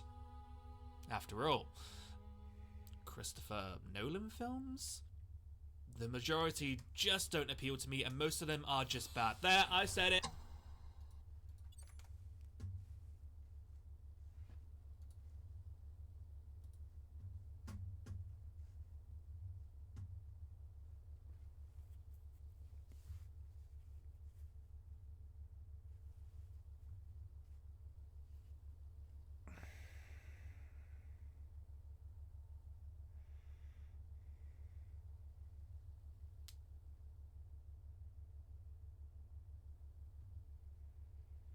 Here is Jeweler or something. 90s. Quickly entering deep. Thank you. This is Pissed, a complete retrospective. Thank you. I've liked and subbed to your channel. Thank you for the extra content from my stream. This might be good too. You know, I kind of want to make a return to Fable 3 because it was a good game. It was deeper.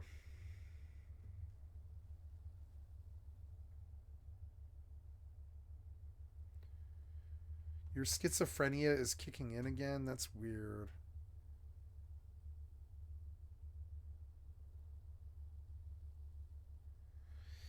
I don't think so.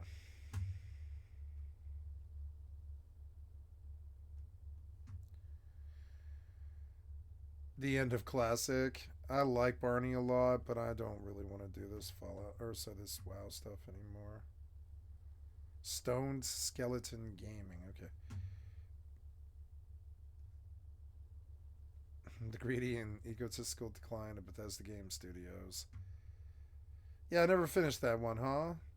Let's go back. This is Atmos. Put on the line. How much of Thank your you, own Atmos, forks do you have to sniff to for the excellent content for my stream. I've liked and subbed to your channel. And provide the rewards that make continued play feel worthwhile.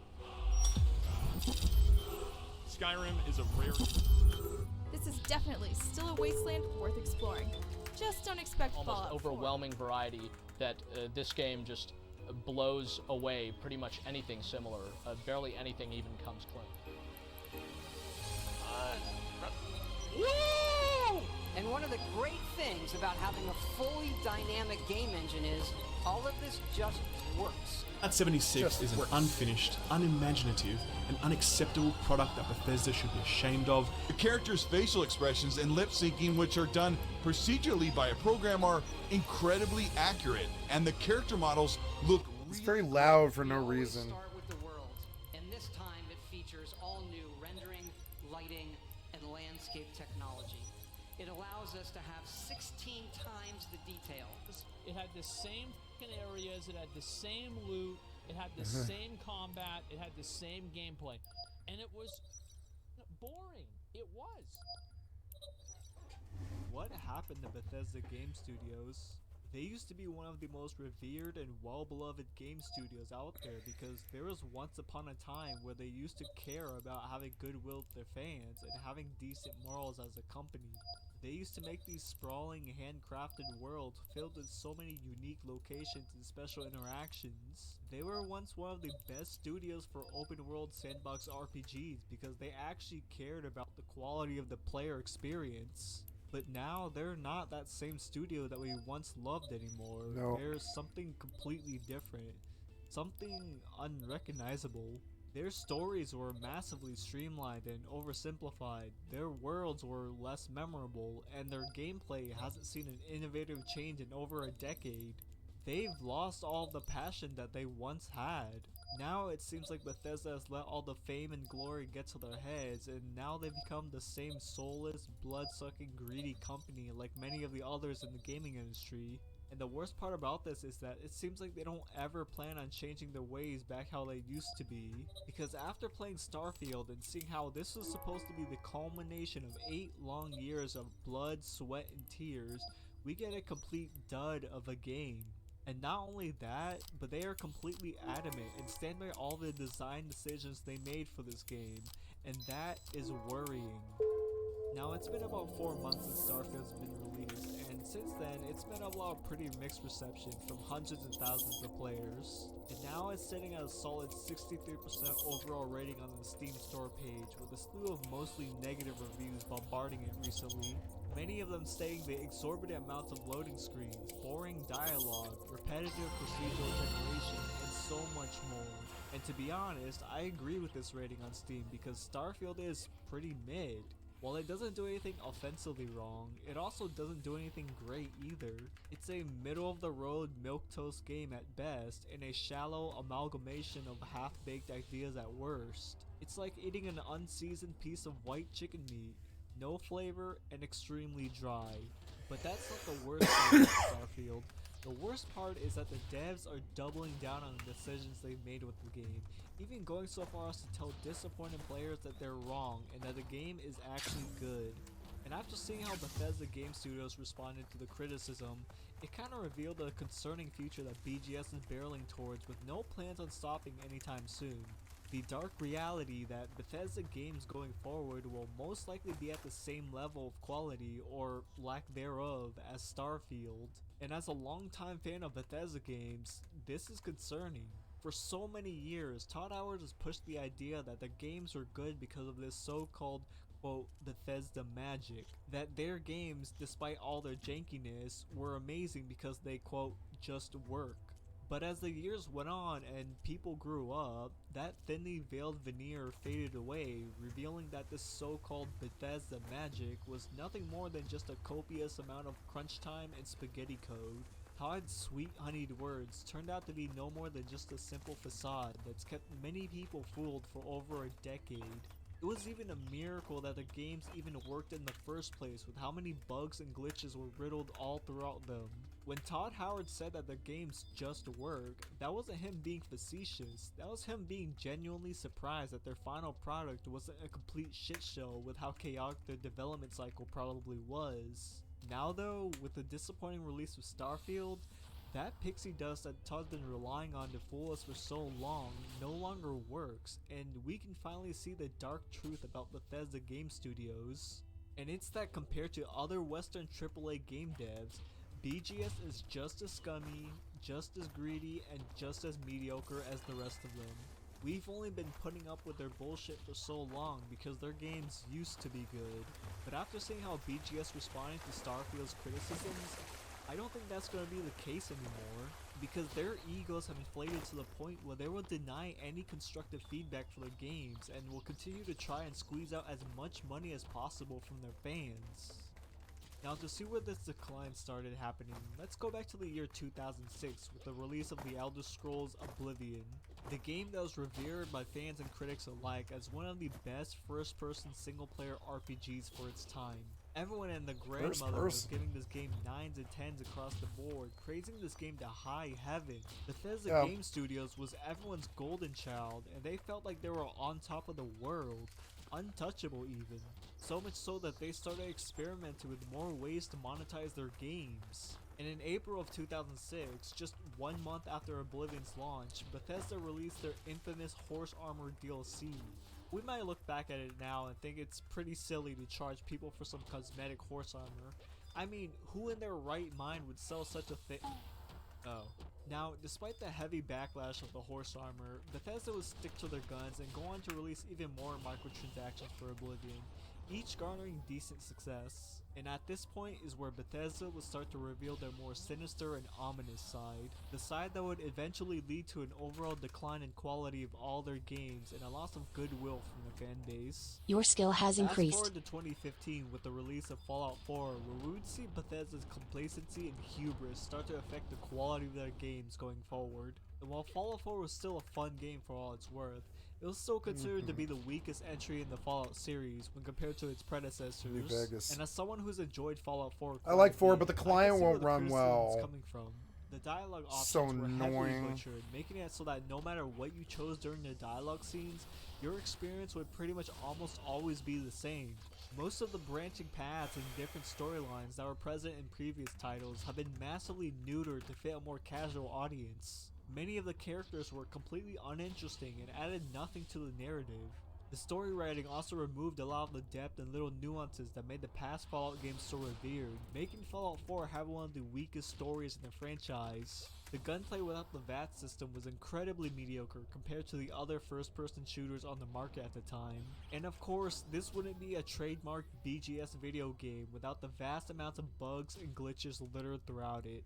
And while Bethesda didn't really have any controversies with Fallout 4, this time period would mark the point where their entire game design philosophies shifted away from what originally made their games so fun in the first place, like deep and intricate stories with multiple branching paths, or well written and interesting morally gray characters. A lot of the elements that we see featured here in Fallout 4 would later lay the foundation for how future Bethesda titles would be made, especially Starfield, seeing as how it plays a lot like Fallout 4. 2015 was also the time where Bethesda tried to implement paid mods for Skyrim, but to be fair, the fault was more 50-50 between Steam and Bethesda on this one. Basically what happened was that Bethesda had worked with Steam to implement a way to pay for certain mods. They stated that the goal with this was to compensate modders for all their hard work, basically fixing Bethesda's games for them. But I think it's pretty obvious to everyone that the real reason was that Bethesda just wanted a way to make more money by monetizing mods. And to no one's surprise, once this program was launched, there was a massive backlash because most of the mods on the selection were just ones that were already available on Nexus Mods for free, but on Steam Workshop, they were locked behind a paywall.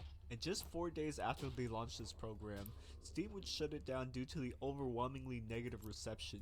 But even though this time was a failure, Bethesda were still adamant on finding a way to integrate paid mods into their games, and would eventually try their luck again in 2017 with Fallout 4. This was when they would introduce the Creation Club, an official program to allow modders and Bethesda to monetize mods and have a way to make money off their hard work, while also curating the mods to ensure that they are of the highest quality, because we all know that's what Bethesda is known for.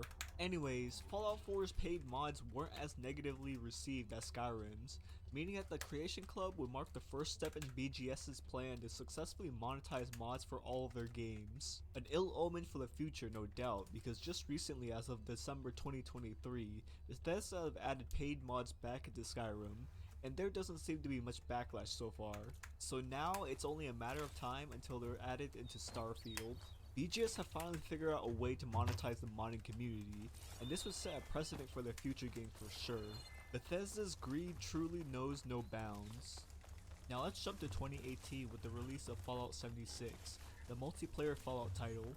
And while the idea of an MMO Fallout game is an interesting concept, Bethesda had completely dropped the ball with this title because on launch, Fallout 76 was extremely buggy, more so than a typical BGS game.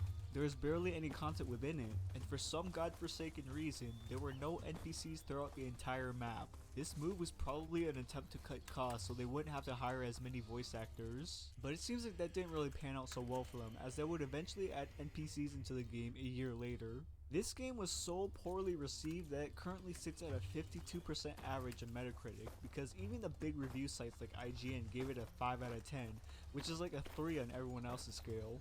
They stated that Fallout 76 was directionless, monotonous, and of course extremely buggy. It was clear from the state that Fallout 76 released in that it was nowhere near ready for launch, but they had a deadline to meet, so BGS pushed it out the door anyway, leaving the fans and consumers with the undercooked and half-baked product that we got on release. So not only did Fallout 76 release with subpar quality, but it was also rife with controversies that just made Bethesda look much worse because of how they handled them. The first one was the canvas bag controversy, where people who bought the $200 collector's edition of Fallout 76 would receive a number of collectible Fallout memorabilia, one of them being a Fallout 76 themed duffel bag made out of canvas material. Why anyone would pay $200 for this game is beyond me, but that's besides the point, because it turns out that Bethesda did the classic bait and switch and swapped the duffel bag material from canvas to nylon without telling anybody. Now obviously this caused quite a bit of backlash because Bethesda was still advertising the bag to be specifically made out of canvas, and they didn't deliver on that. So people rightfully felt like they were bamboozled and made a big stink about it on the internet. And what does Bethesda's customer support do in response to the angry customers who just paid $200 and didn't get what was advertised? Well, they said, "Fuck you, we're not doing anything about it, and thanks for your money, idiot." Which would have been a lot funnier if they actually did say that, but instead Bethesda would go on to throw that employee under the bus and say that their response was, quote, "not in accordance with our conduct policy." To which I have to wonder, was this really the action of a disgruntled rogue employee that went off script? Or was this person actually doing exactly what they were told, and Bethesda only apologized for this because it got exposed to the public and was bad PR for the company? Who knows? But they would then make a statement on Reddit of all places, saying that apparently there was an unavailability of canvas material at the manufacturer, so they had to switch to nylon instead. Then they proceed to state that this is one of their best collector's editions, even though they literally skimped out on higher quality material and went for the inferior one because it was cheaper. So not only did Bethesda release a broken, buggy, and unfinished mess of a game for a full $60, but they were also falsely advertising an item in their $200 collector's edition because the factory was, quote, out of materials. so they switched to a cheaper alternative without saying anything about it. Some of us still love When they were 76 justifiably though. called out, they just said, "Oopsie, we're sorry that we scammed you for $200. As compensation, here's $5 worth of in-game currency." And the irony is that this amount wasn't even enough to buy the in-game skin with the actual canvas bag. But I guess there is a happy ending to this story, because Bethesda would eventually cave into the backlash and send everyone who purchased the collector's edition an actual canvas duffel bag about 6 months later. What's astounding about this whole situation is just the absolute gall of this company to think that they could pull some shit like this and get away with it. This is something you would expect EA or Activision to do. No one would ever thought BGS would be the ones to do this. And it really goes to show that Bethesda is following that same downward spiral of soulless corporal greed. And this isn't even the only controversy that Fallout 76 would get into, because they also had another separate pre-order collector's item called the Nuka Dark Rum, which is just rum in a Nuka-Cola glass bottle that you can purchase for $80. Now, aside from the bottle being worth more than the game itself, the problem with the Nuka Dark Rum was that everyone who bought it thought that the bottle would be shaped just like a Nuka-Cola bottle from the Fallout universe. And from the marketing pictures they used, it would seem like that's the case. But it turns out that it wasn't like that at all, because the Nuka-Cola shaped bottle that everyone expected to arrive turned out to be just a regular glass bottle inside of a Nuka-Cola shaped plastic shell. Yeah, so apparently Bethesda just happened to forget to mention in any of their marketing that the product would be just a normal ass bottle of rum put into a cheap plastic case. And obviously, people were once again angry at BGS for clearly misleading customers in the marketing and still charging an exorbitant price for it. The bottle manufacturer would eventually come out with a response to the criticism, basically saying that they worked really hard on it and that it's actually a good product because they put a lot of effort into it. Something similar to what we would eventually hear again in the present day. This whole debacle was another case of Bethesda falsely marketing something only to do a bait and switch in the end in the hopes that they would be able to get away with it. It's clear that at this point BGS have completely shifted the priorities from trying to deliver good, high quality products to using deception and dishonesty to squeeze out as much money as possible from their fans, while trying to cut as many corners as they can to save money. They did it with the production of Fallout 76, they did it with the canvas bag, and they did it with the Nuka-Cola Dark Rum. I don't want to say that's true, but the evidence here seems to suggest that BGS is following this very dark path.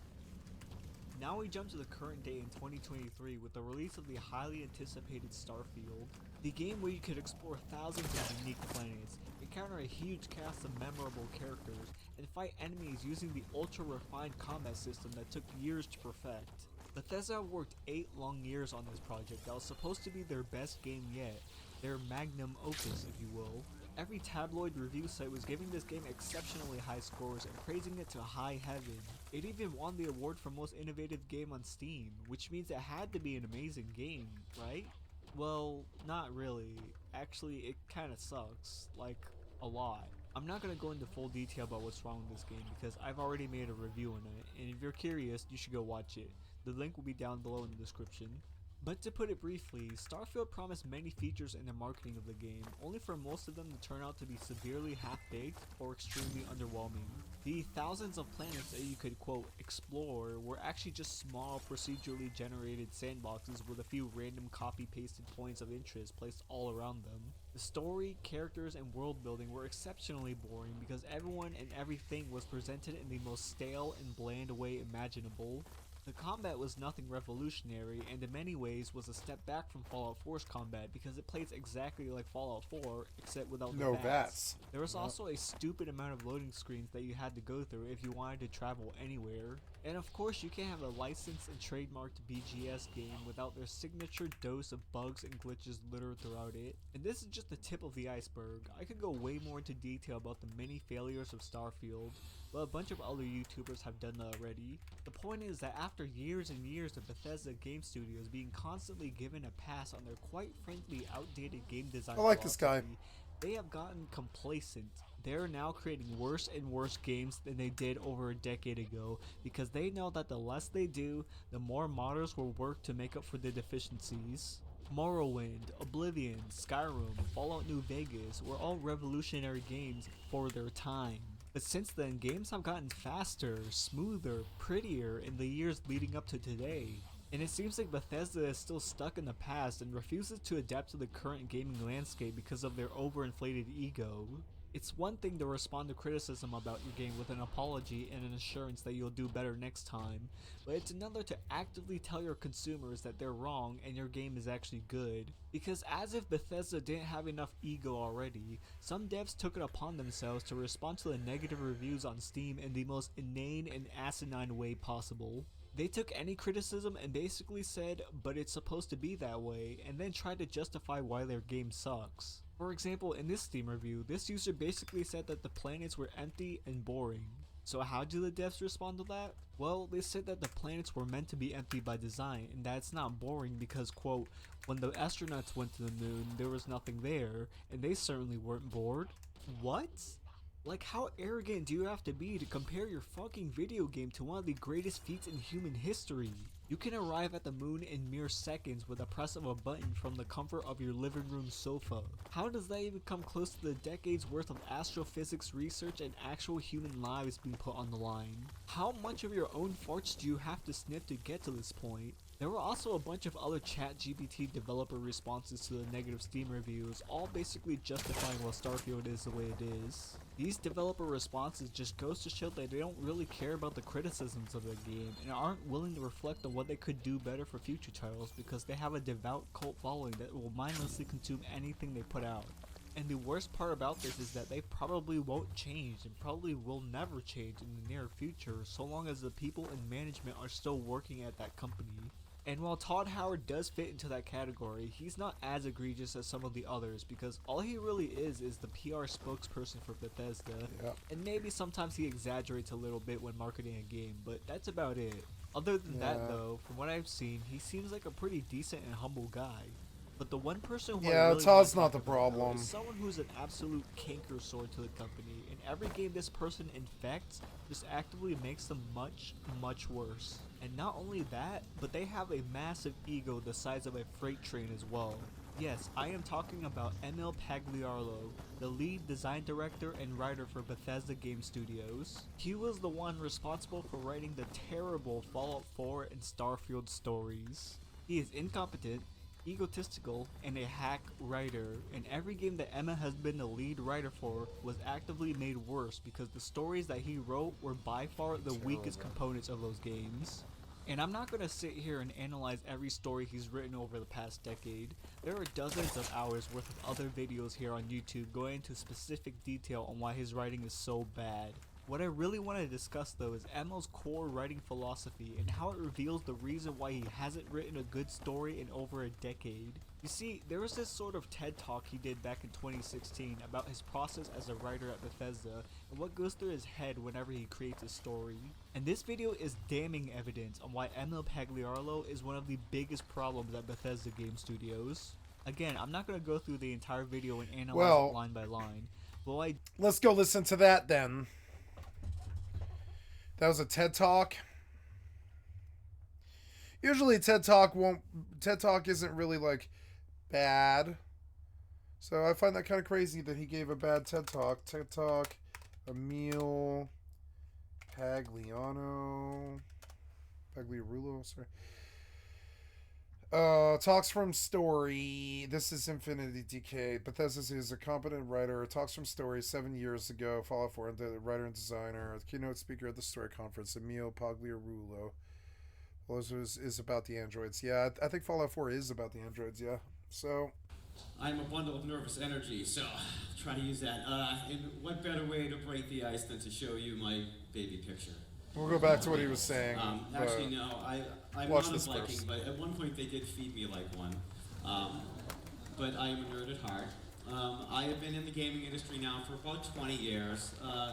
My career started at Looking Glass Studios in Cambridge, Massachusetts, where I worked on Thief Gold. That was my first game. Very exciting period of my life. Thief 2 was my first Boo! project. It was Boo! It was very much like that. It was a kid from South I do not like Boston working Thief. with these MIT geniuses, and they accepted me. WoW Rogue. WoW. Okay. A true WoW Rogue player couldn't touch Thief. It's a garbage game. It was bad for its time. When you look at WoW Rogue, which was out at that time, WoW Rogue is still a way of life for me. Thief was worthless. I'm sorry, but I really feel this way, and I have a bias as a WoW player. Why would I go play Thief when WoW Rogue was 10 times fucking better in every way? This seems like, I don't know why, but like Blizzard got the tool sets of a Thief totally perfect. Exactly what they should have been.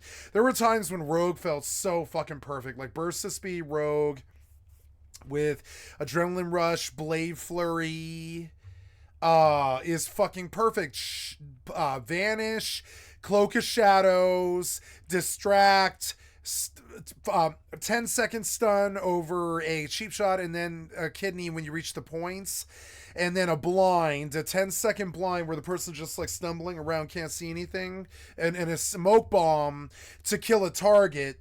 And it's the most perfect, and I mean, it was, I know this was Thief, but I mean, WoW Rogue just took Thief and pretty much fucking perfected it.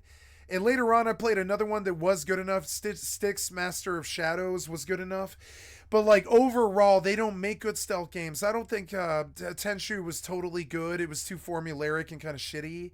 I mean, it was super good, but it's not my favorite. I love those games. They're fucking 10s, you know. I love those games, but I don't think they were perfect though.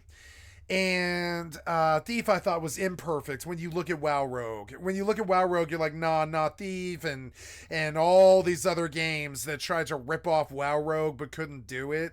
There's a bunch of them. Assassin's Creed sucked dick.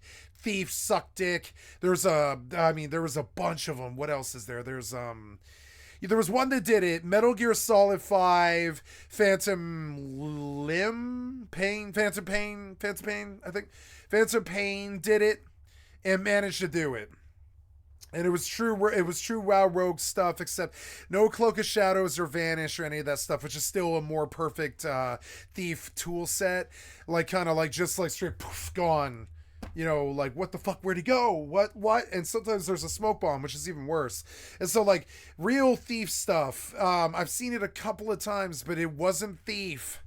It wasn't Thief. Even Final Fantasy XI Thief, I think is still a better version of Rogue, or sorry, like a better version of Thief than like Thief was. It just didn't have the pacing, and I'm sorry. And then this guy, it doesn't surprise me at all that he ruined Thief. Yeah, you know, but I mean, all those Thief games that we didn't need that sucked dick. These all got like 7s, and we were like, why? Now some people wanted games, and at that time he was putting out games, so more respect to him. I mean, he was putting out games that people played, but they were 7s. It's that old mediocrity. I thought Thief was the essence of mediocrity. It was a bad place. It was a bad PC experience because there was other better games like Alien vs Predator 2. Or I would say Tenchu was superior in every single way. Tenchu was far superior to Thief. There was no reason to play Thief once Tenchu came out. There really was not. I mean, Thief was not good. Thief was first person. It shouldn't have been. At least the first one was. It was old and archaic, and I liked the style, and it had a lot to say for a game of its time. And I thought Thief 1 was an 8. You know, I'm not saying Thief was a bad game. I'm saying I didn't like it. You know, I don't think it's a bad game. I'm just saying I didn't like it. I didn't like this series. And then we got a whole bunch of other wretched abortions because of Thief, like fucking Assassin's Creed, which just sucked dick and just was not as good as WoW Rogue. I was like, dude, I would rather have 5 minutes on WoW Rogue, and I still feel this. I'd rather have 5 minutes on WoW Rogue than 5 hours on Assassin's Creed. It's a garbage game in comparison. It just doesn't have that stealth feel at all. Rogue felt like you were a submarine. And you could be popped. You could be depth charged. You could be flared. You could be popped out. But I mean, until they popped you, it felt like you were a submarine. It was like crazy. You were like totally down periscope bitch. Nobody knew you were there. And you might be in a corner and you got to kind of cycle corners and stuff. And climbing stairs was crazy. If you touch fire or take fall damage, you're immediately exposed and dead. I mean, dead. If a rogue out of stealth is just dead.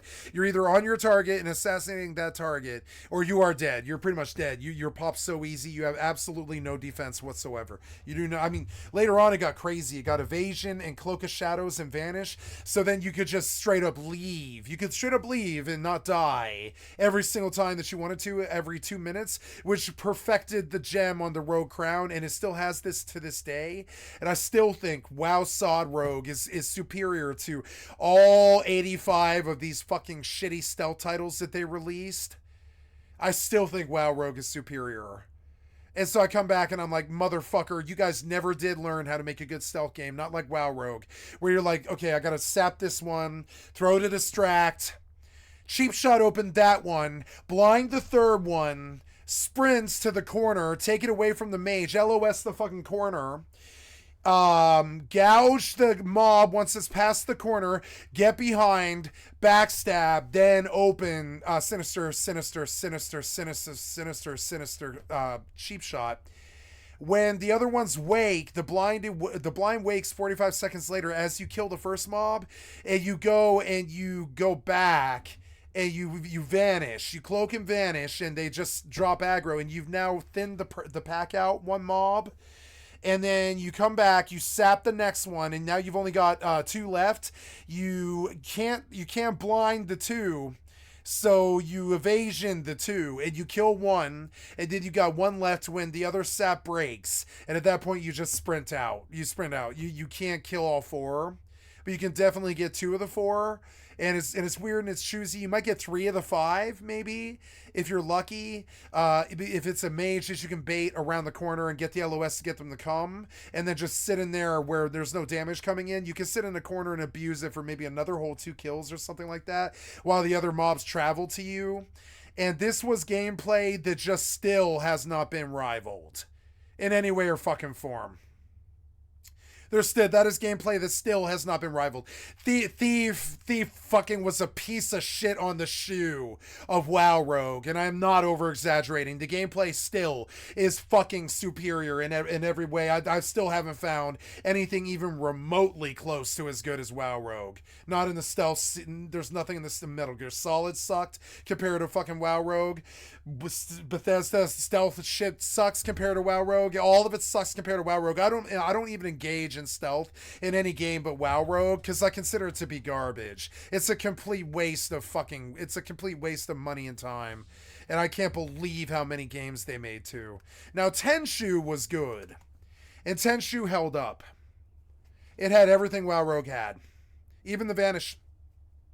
Tenshu held up. Tenshu was the greatest single player stealth experience of all time. It had everything the WoW Rogue had at its disposal. Everything. From the smoke bomb leave, or killing a target inside so the range can't hit you, or CCing and smoke bombing people, or stunning them, or trapping them, all that shit, the backsliding up and over and stuff, and then full blown vanish if you need to, and the actual melee combat as well. Tenshu had it.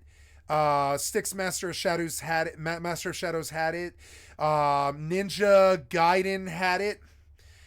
There was a bunch of them that had it, but I mean, they're rare though. There was only about 5, and then those are the ones. If you're not talking about those, if you're not talking about if you're not talking about Shinobi Gaiden, Ninja Gaiden, or Shinobi, or Tenshu, WoW Rogue is the superior of all of them. And then Thief doesn't even rate on this. I would say Thief does not even rate in the top 10, much less the top 5. And the idiot kids who played it on the Xbox, who were just complete fans and just have no idea what a good stealth experience is. And the Metal Gear Solid 5 was the other one. Metal Gear Solid 5 pulled it perfectly. There wasn't a vanish or a cloak, but I mean, there was all these other tricks that you had. There's all these other crazy ninja tricks. Metal Gear Solid 5 pulled it off perfectly. Yeah, that's it. There's not much good stealth out there. I know, because I have an obsession with stealth, and it's just not there. I wouldn't say. Really not too there. Aloy has good stealth, but it's not a stealth game. It's not really at all. I'm talking about like a full-blown stealth game, and it's weird because none of these games held up to WoW. None of them. Started with Ion Austin. And worked This on guy kept trying to. He kept trying with Bethesda. He kept trying with Thief. He kept trying to write stealth into all of the AAA games. Like, he's one of them. He's one of the ones responsible for it. They all like ever since Shadow and Final Fantasy VI, they all got a fucking ninja obsession. And it just got worse from there. There was like Ninja Gaiden, Shinobi, Tenshu. There was so many ninja games. There was like 10 or 20 of them. Teenage Mutant Ninja Turtles. There was a whole bunch of Teenage Mutant Ninja Turtle games that were all superb. Like, there was a lot of ninja stuff. There was a lot of like significantly good ninja games. There's a bunch of good 2D ones on the Xbox 360. I would say in a different way, there's other games that kind of qualify as ninja, sort of like Shadow Complex and stuff like that. Or there's a 2D one that's a platformer that's a ninja game, and I can't remember the name of it, but it was on the 360 and it did really, really well. And it's one of my more favorite games in the version, but it was all platformer, like Prince of Persia. Prince of Persia was kind of a ninja game in a lot of ways. There's a lot of ninja shit, but I think they've only ever really done it right once, which was WoW Rogue. If you were to take the WoW Rogue, and honestly, I don't think Blizzard could stop you. You could just steal WoW Rogue and take it to a single player sandbox, and you could do so well. So many games have tried to do that. I mean, Assassin's Creed. Like, Assassin's Creed tried to be WoW Rogue. They just weren't it. He never did reach the heights. He never felt good like WoW Rogue, like where you're like right behind the motherfucker. You're in the motherfucker's personal space, and you're in there, and you're stealth, and they can hear you, but they can't see you. And you're like fucking with them, and you open Cheap Shot, and that's in a complete 5-second open where they can't do anything at all. It's terrible. It's the most unfair thing in all of gaming, getting Cheap Shot opened. And then they run the points, 5 points, to the kidney shot close, and then they've got 10 seconds of full-blown stun on you while they hit you with the highest burst in the game, especially if they pop their potions and all their shit and spend the money. Like, it's the highest burst in the game, and they just never they never made it again. They never made another game like that again. They never made another WoW Rogue. They've been trying and trying. Assassin's Creed tried and honestly delivered. All 10 games were mediocre in comparison. I'm a WoW purist like that. I believe that Blizzard got Rogue, like ninja shit, the best it's ever been. They'll never top it. I mean, they'll top it by stealing from it. They've got to steal from it. And all these games suck dick. They try to do some variation of WoW Rogue that isn't directly it, because they don't want to be accused of being thieves and shit. But honestly, WoW Rogue is so fucking perfect that it should be translated to the genre, and it should be the genre norm. And it should be third person. You know what has good stealth is Fortnite. Fortnite's got that good WoW Rogue stealth if you want it. It sometimes even has visible shields and shit like that. It'll turn you invisible and shit like that. It's got it. Like, I would say Fortnite actually has really fucking good, genuinely good stealth, like WoW. And so does Rust. Rust and Fortnite have extremely good stealth. Rust has very, very good stealth. The best, maybe, I would say. The WoW Rogue is more technical with a gear set based towards doing that. Rust is just the greatest stealth any shooter's ever had, period. I did more stealth shit in Rust than I ever did, I think, as a WoW Rogue, honestly. It's such a stealth game. Rust is a stealth game. It's super fucking good. If you aren't good at stealth, do Rust and you will be. You can creep up on anybody. You can literally you can mark the patterns of their shoot steps as they run around like a gas station or something like that. And you can move at the same time. You can switch weapons when they're climbing ladders and shit like that. You can drop on with a double barrel in their face, go blow, blow, right fucking point blank double barrel right on top of them. They don't know you're there. You're right on top of them. They don't know you're there. They don't know. They have no clue. You drop down, crossbow in their fucking face and close nail gun, and they're like, what? The motherfucking Ninja Gaiden just dropped on me. No clue, no hint, nothing. Just dropped on me and took everything I had. Then I would say Rust was the other one. There's only 2 really good ones, Rust and WoW Rogue. I think all of the other stealth titles, including Tenshu, were pale in comparison.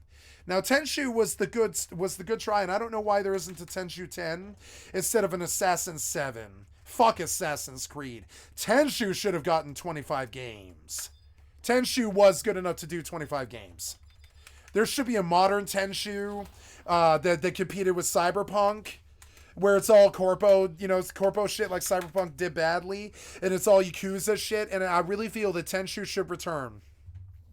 Tenchu could be very modern like Cyberpunk, and it would be very, very good. Like kids need good stealth games. They don't exist. And Thief was why. Thief took so much money away from other people that deserved a better fucking recognition in the stealth genre. Metal Gear Solid 2, Metal Gear Solid 5, they stood out.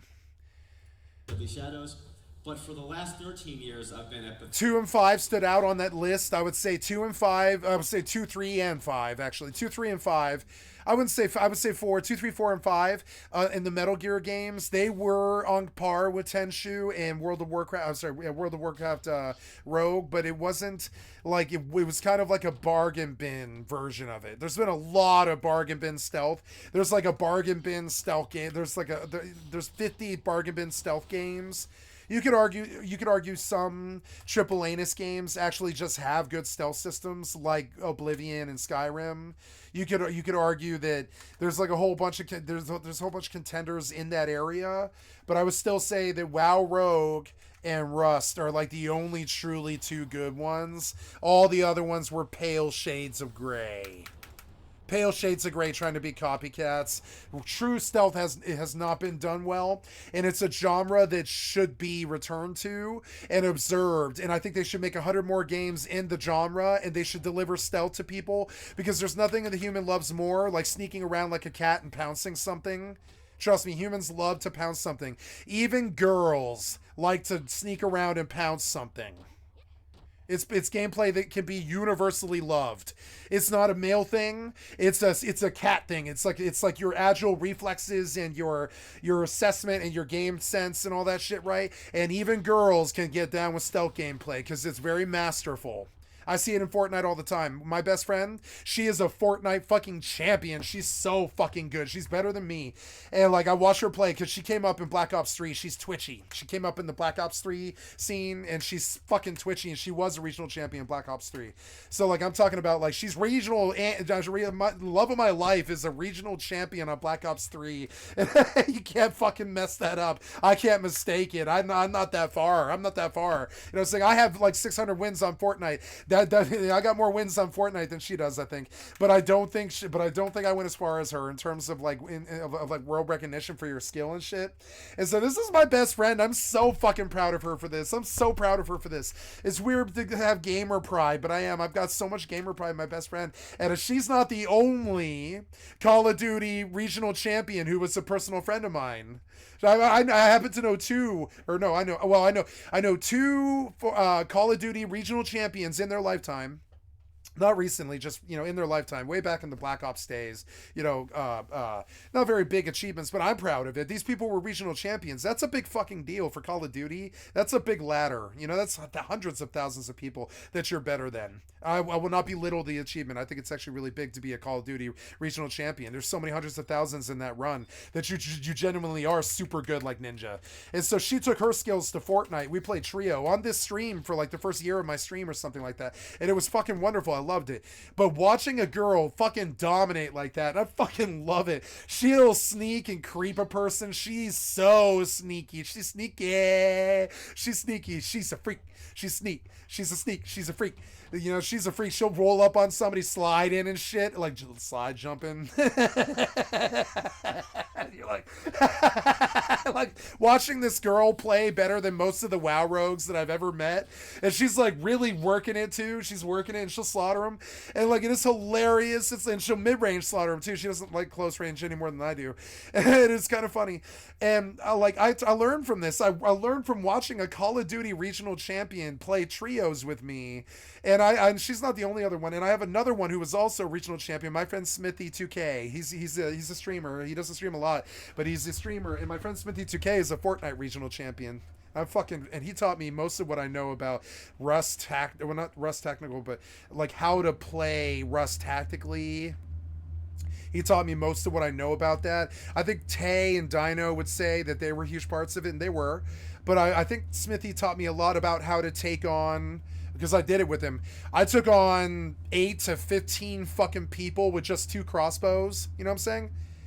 I've done that. Like I've killed like 8 to 15 nakeds coming with spears and bows and all types of shit. SARS and shit like that. And I remember one session, we mowed through like 22 fucking people or something like that. He just kept going. And all I did was provide support and take cover. That was it. He was like, Cat, if you don't get shot, we don't lose. And I was like, okay. And I learned from this. I learned big time. If I didn't get shot, we didn't lose. You know what I'm saying? And so I just baited him. I come out, take a shot, maybe catch a headshot if I'm lucky or something like that. But Smithy would just roll through him at that point. He would just pop the corner, apply the Fortnite regional champion aim, beam him, shut him out, fucking gone. I love Smithy 2K. I'm gonna love him till the day I die. Fucking great, huge influence on me. And I was like, Jesus Christ, Smithy, we just rolled through 22 fucking people. And he's like, motherfucker, I do that all day. What are you talking about? I'll bully these bitches. And I'm like, yeah, I'm not used to that.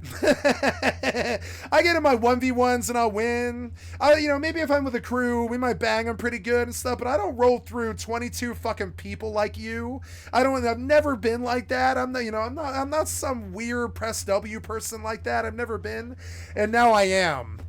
Something about him rubbed off on me. It's true greatness or something like that. But like now I'll carve through 11 people, no fucking problem.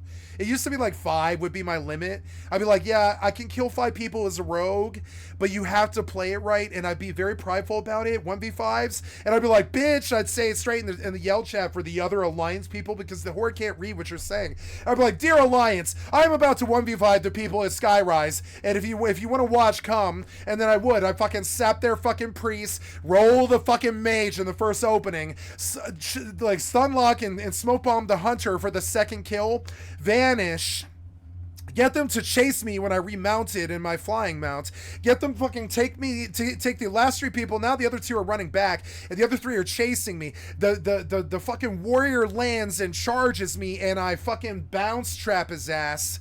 Yeah, I was on Hunter for this.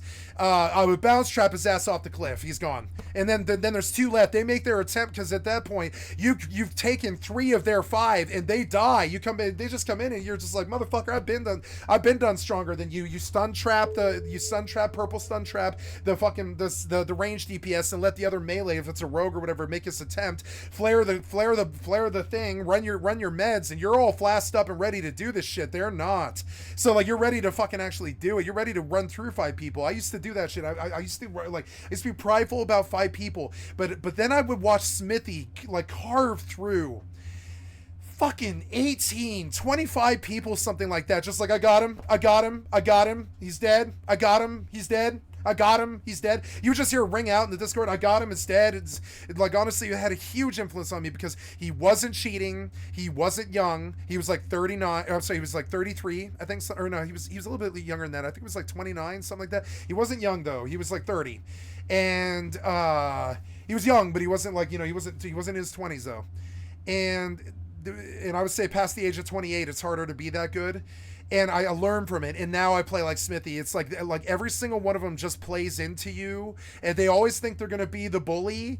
But I mean, then they overstay, and then they overplay their hand, and they just stick their head up right up into your fucking scope. They always do it. They always think they're better than you. They always push super fucking hard, like they're motherfucking Terminator, and they put their head right in your fucking scope. And I learned to just shoot when they put their head there. I learned to shoot. It took him telling me like, okay, here he comes. You're gonna get your shot here, and he had to cue me on when it was gonna be. And they do. They always pop their fucking head trying to press W, all gas, no brakes. Fucking jokers just pushing you like no sense, no game sense, anything at all. As you can just read it like a champion, you can see it coming. They're always gonna push like an idiot.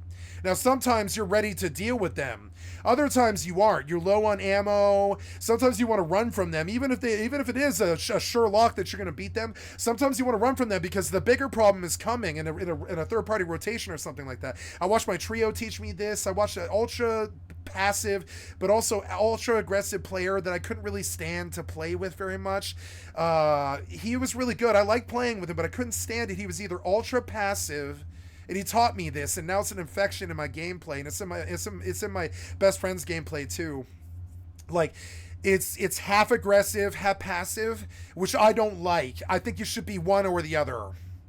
I don't like switching between the two. I am passive all the time. They can bring their head up into my fucking scope if they want to, but I do not want to end their runs. Let the other people do that. I'm such a passive fucking player. I'm a religiously passive player now. Most of the odds will suss out in your favor if you just sit there and let them be stupid. They will find other targets, they will find other people, and they will get shut out, and then they're not your problem anymore. So I don't really deal with halfway aggression people, which is what the other person in my trio was. And he was taking IGL, or I'll say, well, I took IGL, but he was taking front. He was point man, and he liked it. He liked being that aggressive. I was like, Jesus Christ, man, you couldn't pay me to run into these 5 streams of fire. You just couldn't pay me to do it. All the time he was taking fire from 5 different dudes, and I was like, I get that you like to press W. But volunteering to just run into that fire is something I could never do. I was always IGL. I was like, okay, we're doing this and this and this and this.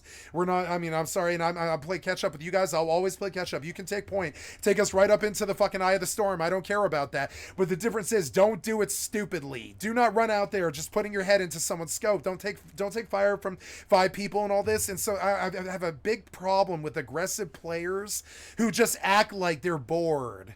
Because that's doing an injustice to the other players there. You should have a passion about the game you're playing. You shouldn't be just systematically running through 22 people. Not really. You should give a good fight to every single person that you play. You should learn from it. All this other shit, like, and some of these people are like machines. They'll just shut you out. They're going to shut you out, you know? And I get it, but I also don't know why that's such valuable gameplay. I don't think they learn from that much. I like playing the passive game and watching what you can get into and what interesting things can happen. I like being on the top of the building and firing down. Bethesda Game Studios. The first game I worked on there was Blood Moon, the expansion to Morrowind. Blood Moon, it was good. It was really good. And yeah. Skyrim, of course. Yep.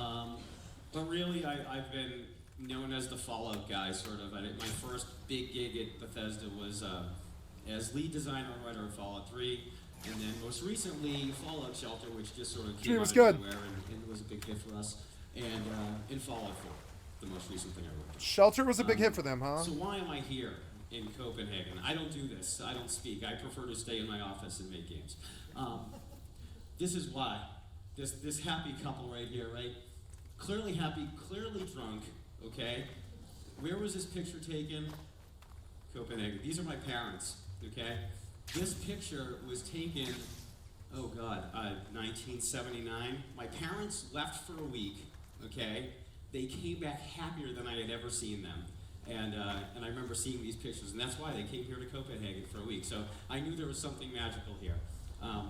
But it's not just that, right? It's Copenhagen in Denmark. You guys have games, right? You guys know games. And it's almost surprising they're gamers, to see how many like games us. are made here. Oh yeah. Born gamers. I love the Nordic peoples. They're such gamers. They're fucking gamers. They believe in good games. Some of our best work comes from straight out of Sweden, straight out of Iceland, straight out of any Slavic fucking place, Russia. So I mean, Tarkov is Russian. Tarkov's a good game. I don't care what people say about it. I don't want to play it, but I think Tarkov is a fucking good game. Right. It's a walking gun advertisement. It's got every gun in the known world, and it will teach you a lot about every gun in the known world. There's a lot of value about that. There's a lot of value in it. It'll teach you how they fire, teach you how you should use them, what it's like to put a drum mag on a shotgun. I mean, all that stuff. It'll teach you everything you would ever need to know about guns. Tarkov has a very real and very legitimate place in this scene. I love our Russian brethren and all this that produce these really good fucking games like Tetris and shit like that. Tarkov, and I wish I had the tolerance for Tarkov. The war vibe's too much for me right now, or I would return to Tarkov. Way surfers. Huge. I love Tarkov. Great game. But it's got its faults. It's got its problems. It's probably the best it's ever been right now. And I should return. It's been 2 years since I played it, but I know how I'll play it, and it's not fair to the other players. I'll sit on scab with zero investment. I'll camp the exit. I'll wait for them to come. I'll clown them on my fucking stream. I'll assassinate them for the 3 kills that they got. I'll kill them with a drum mag shotgun and a fucking crazy expensive piece of armor that I get off the first guy I kill. And I'm going to sit there and I'm going to camp for fucking 38 minutes. I'm going to camp the exit. I know what I do in Tarkov. I'm such an asshole. It's such a shithead game, kind of. I don't want to play play Tarkov, it turns you into a complete fucking asshole. You manipulate people, you trick them, you fucking waste them at the exit, you force them to take different exits, which is so mean. It's so mean when they have like three dudes worth of loot on them and like a red ice pick or some shit. It's so mean. It's such a mean, toxic game, Tarkov. Customs is a fuck zone full of crazy angles that you can't get away from and all this other shit. And like, I mean, I love that game and I know a lot about it, but I don't know, man. That vibe wasn't mine. They needed to make it a bigger open world thing and make that hideaway headquarters place like a little bit more out in the world and more connected. I think that's what their goal was, but I don't think they dreamed it would take like 20 years.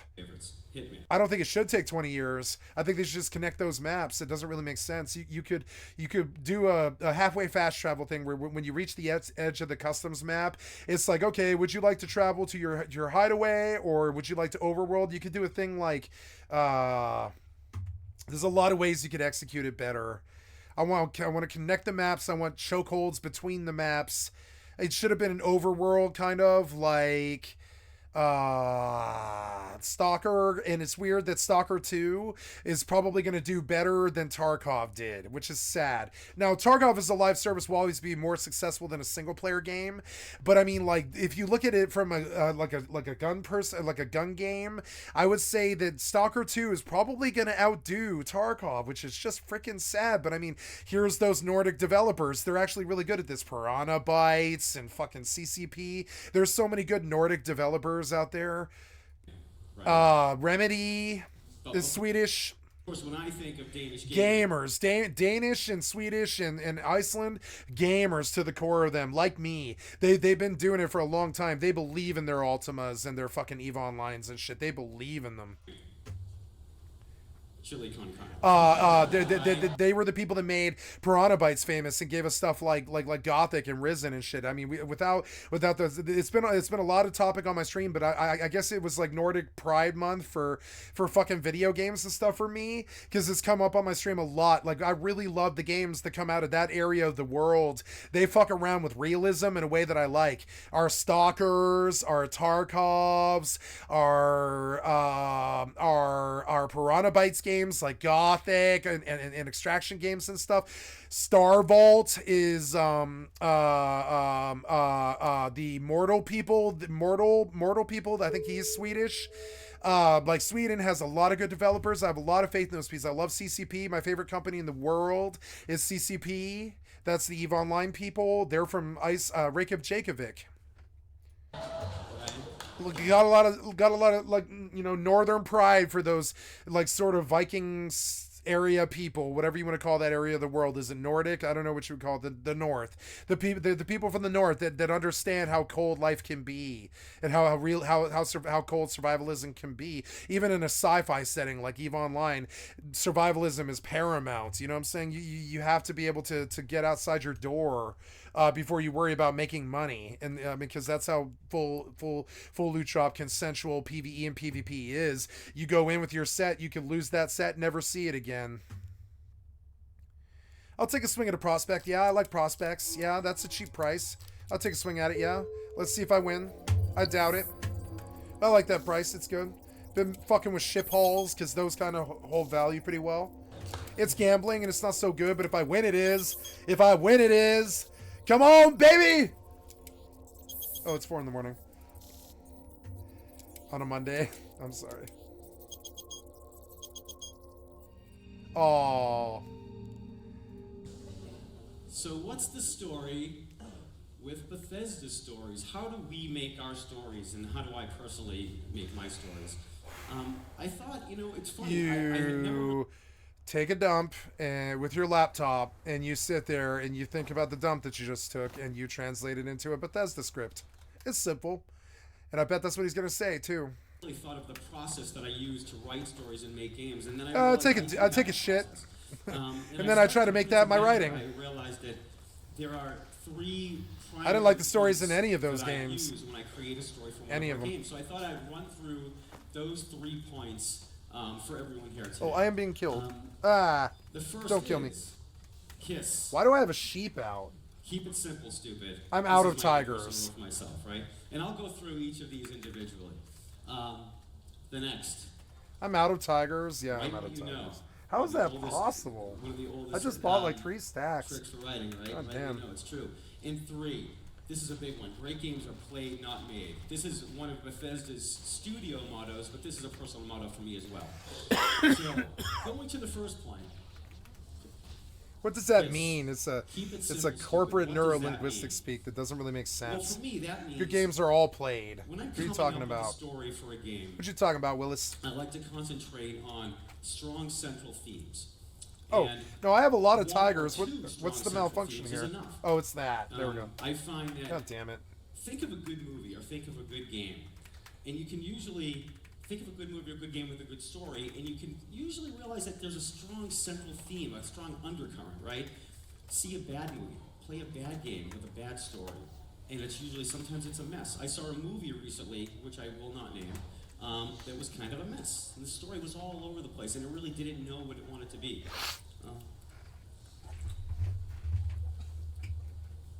So Casablanca, one of my favorite movies, right?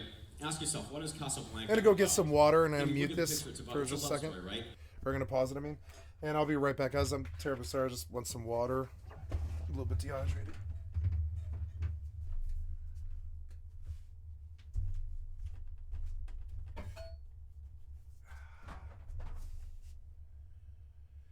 I forgot that I had milk.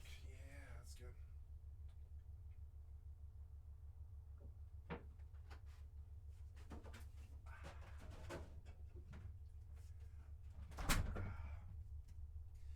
Yes, that will be good. But I don't know that we'll have a mochi.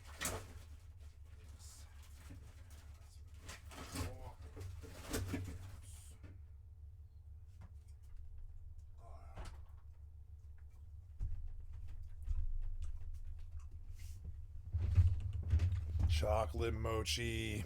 So good. My camera stand is breaking. I have to buy a new one.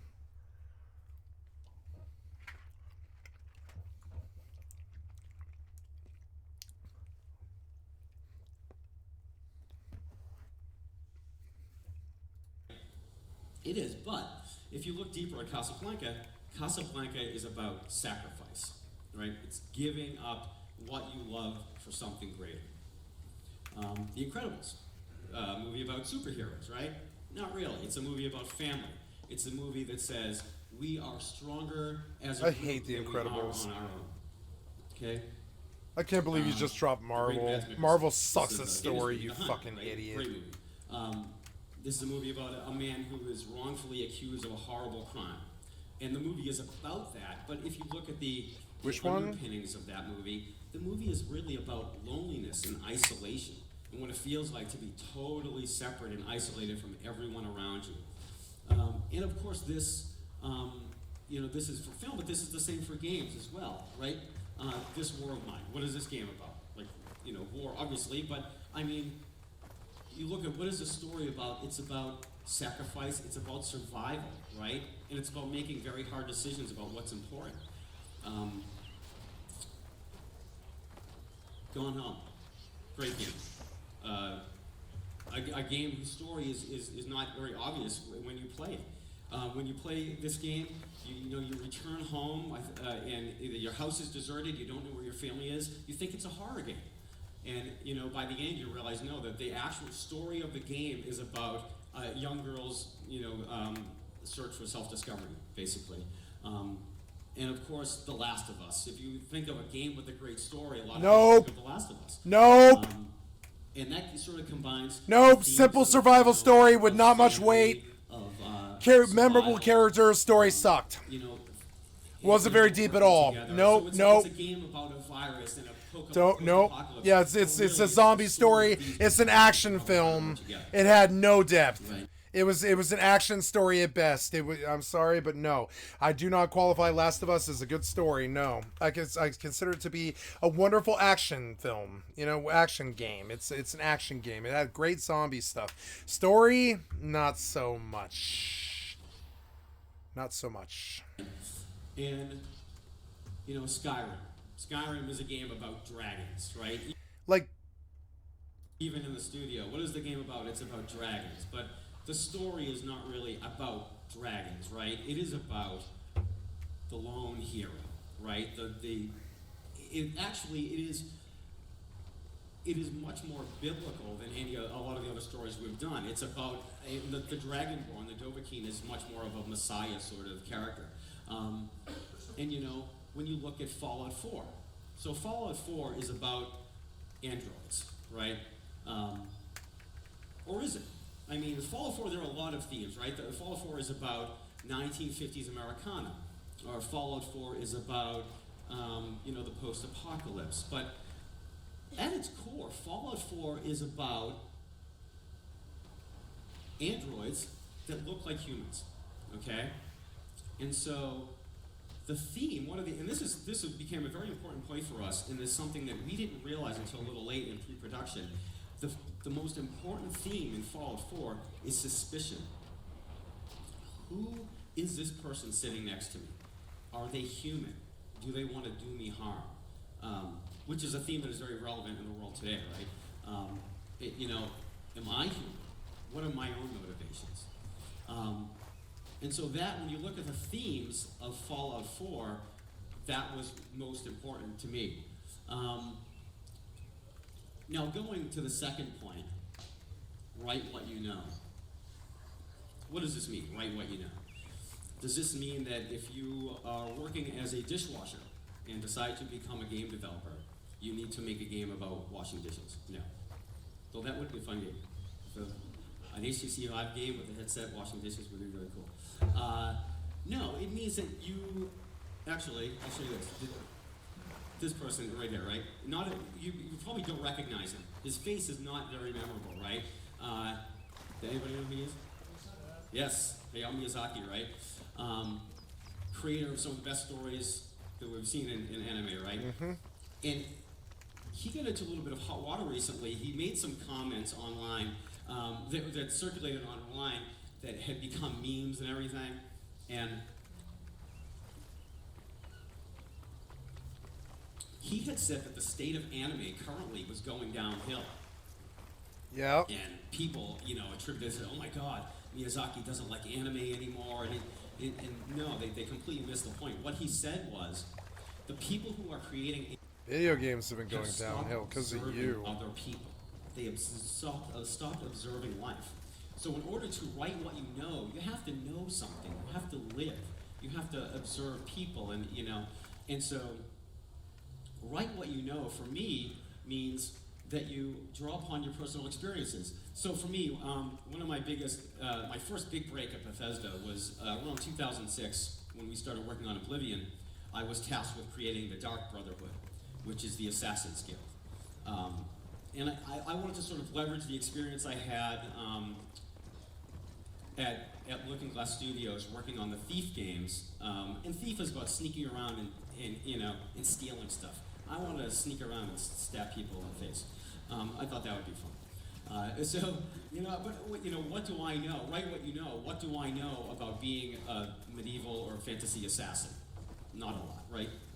There are certainly people I would like to kill, but I have not yet had the experience, so what do I know? Sounds like a psycho. So what I did, at this point in Bethesda, the fiction was sort of malleable. Like the Elder Scrolls had a long history, but everything was sort of all over the place. So the designers at that point were given sort of carte blanche to create our own stories and do what we wanted. So I thought to myself, how can I relate this, an evil assassin's guild, to my own personal experiences? It's like, I don't know what this is, but I do know. I know the Catholic Church. I grew up Catholic. And so we know. Actually, the Dark Brotherhood in Oblivion, Todd talks about it, is actually an evil take on the Catholic Church. There is, it's true, Sithis, the Dread Father, is actually an evil take on God. The Night Mother is an evil version of Mary. I know I'm going to hell. We know. It's fine. No, so it's not. I drew upon those experiences. And so when we came to Fallout 4, the game is set in Boston. Okay, I grew up in Boston. Yeah. So, for me it was easy, right? I knew that I could use my own experiences and leverage that in telling the story. So, you know, and these are literally places I grew up. You know, Fenway Park became Diamond City. The Hat Shell, where they have concerts, became, I think there's a crazy cult in the game. The Swan Boats, where I grew up going to the Swan Boats. You know, that's in the game. I won't tell you what's there, spoilers. But, you know, I've been to all these locations. And this place right here, this is Joe's Sandwich Shop, a location that I was very familiar with. That is also in the game, and that is where I grew up, Humboldt Place. That's the street I grew up, and of course I had to put my bedroom in the game. Right? So I was able to leverage my own personal experiences, obviously, write what you know, I know Boston. But let's say I didn't grow up in Boston. In fact, the game was not set there originally. I still have a design document in my desk early on in pre-production that the game was set in an entirely different location. It's a location that we decided to change, and I was not the one to decide to set the game in Boston, by the way. Very happy we did for obvious reasons. But let's say the game wasn't set there. Could I still write what I know? Could I still write the story of Fallout 4? Fallout 4, at its heart, is the story of two men. Young Emil Padme Rouleau, there with his Mickey Mouse pancakes, and Johnny Depp. All right, not exactly, not really Johnny Depp. Actually, if you've seen the movie Black Mass, Johnny Depp portrayed a character, a man named James Whitey Bulger. Okay, there's the real man right there. Pretty good facsimile. When I was growing up in Boston, James Whitey Bulger was the head of the Irish Mafia, crime boss. And the thing is, that picture right there, I had seen that picture for the first time maybe 10 years ago. Nobody knew what he looked like. Nope. He was a mystery. Even as a kid, you just knew. He owned a tavern. And the stories, even when I was 8, 9 years old, if you went into that tavern, you wouldn't come out. So when I was a kid, James Whitey Bulger was the monster in the closet. He was the mysterious, unknown evil that was out there. Okay? You didn't know where. No one knew where he was or how to get to him, but you knew he was out there. You knew he was controlling things. And so I leveraged that experience I had growing up, and you know, that thing with Whitey Bulger, and to translate that into Fallout 4. So in Fallout 4, the main fictional story beat is about an organization that is the monster in the closet. That is the shadow, you hear about but you don't see, and that is the Institute. And so the Institute in Fallout 4 is actually James Whitey Bulger. I drew upon those personal experiences, those experiences of fear and suspicion, and sort of leverage that. So write what you know simply means draw upon your own personal experiences. I mean, that's what it means for me, and that's what I try to relay to my team when I'm talking to them. And actually, if you create James Whitey Bulger in the game, he's a hell of a bad guy. You can play as him. It's great. And my third point and the longest point, and all of these sort of tie together. But great games are played and not made. So this is a point for the studio. This is one of our mottos at the studio, but it has several meanings. On a studio-wide level, great games are played, not made, means that we use the iterative process. We make the game, we are very flexible with changing things. We are actually at a state now in the development of the studio, we don't have a lot of extensive design documentation. We found that probably after we hit Fallout 3, the design docs that we had became outdated very quickly because we knew we needed to get stuff in the game and play it and then change it. We needed to iterate on it. So we would have these extensive 50-page design documents that were completely outdated, and the time it took to maintain those just wasn't worth it. And so great games are played, not made means that as a studio, we are constantly iterating.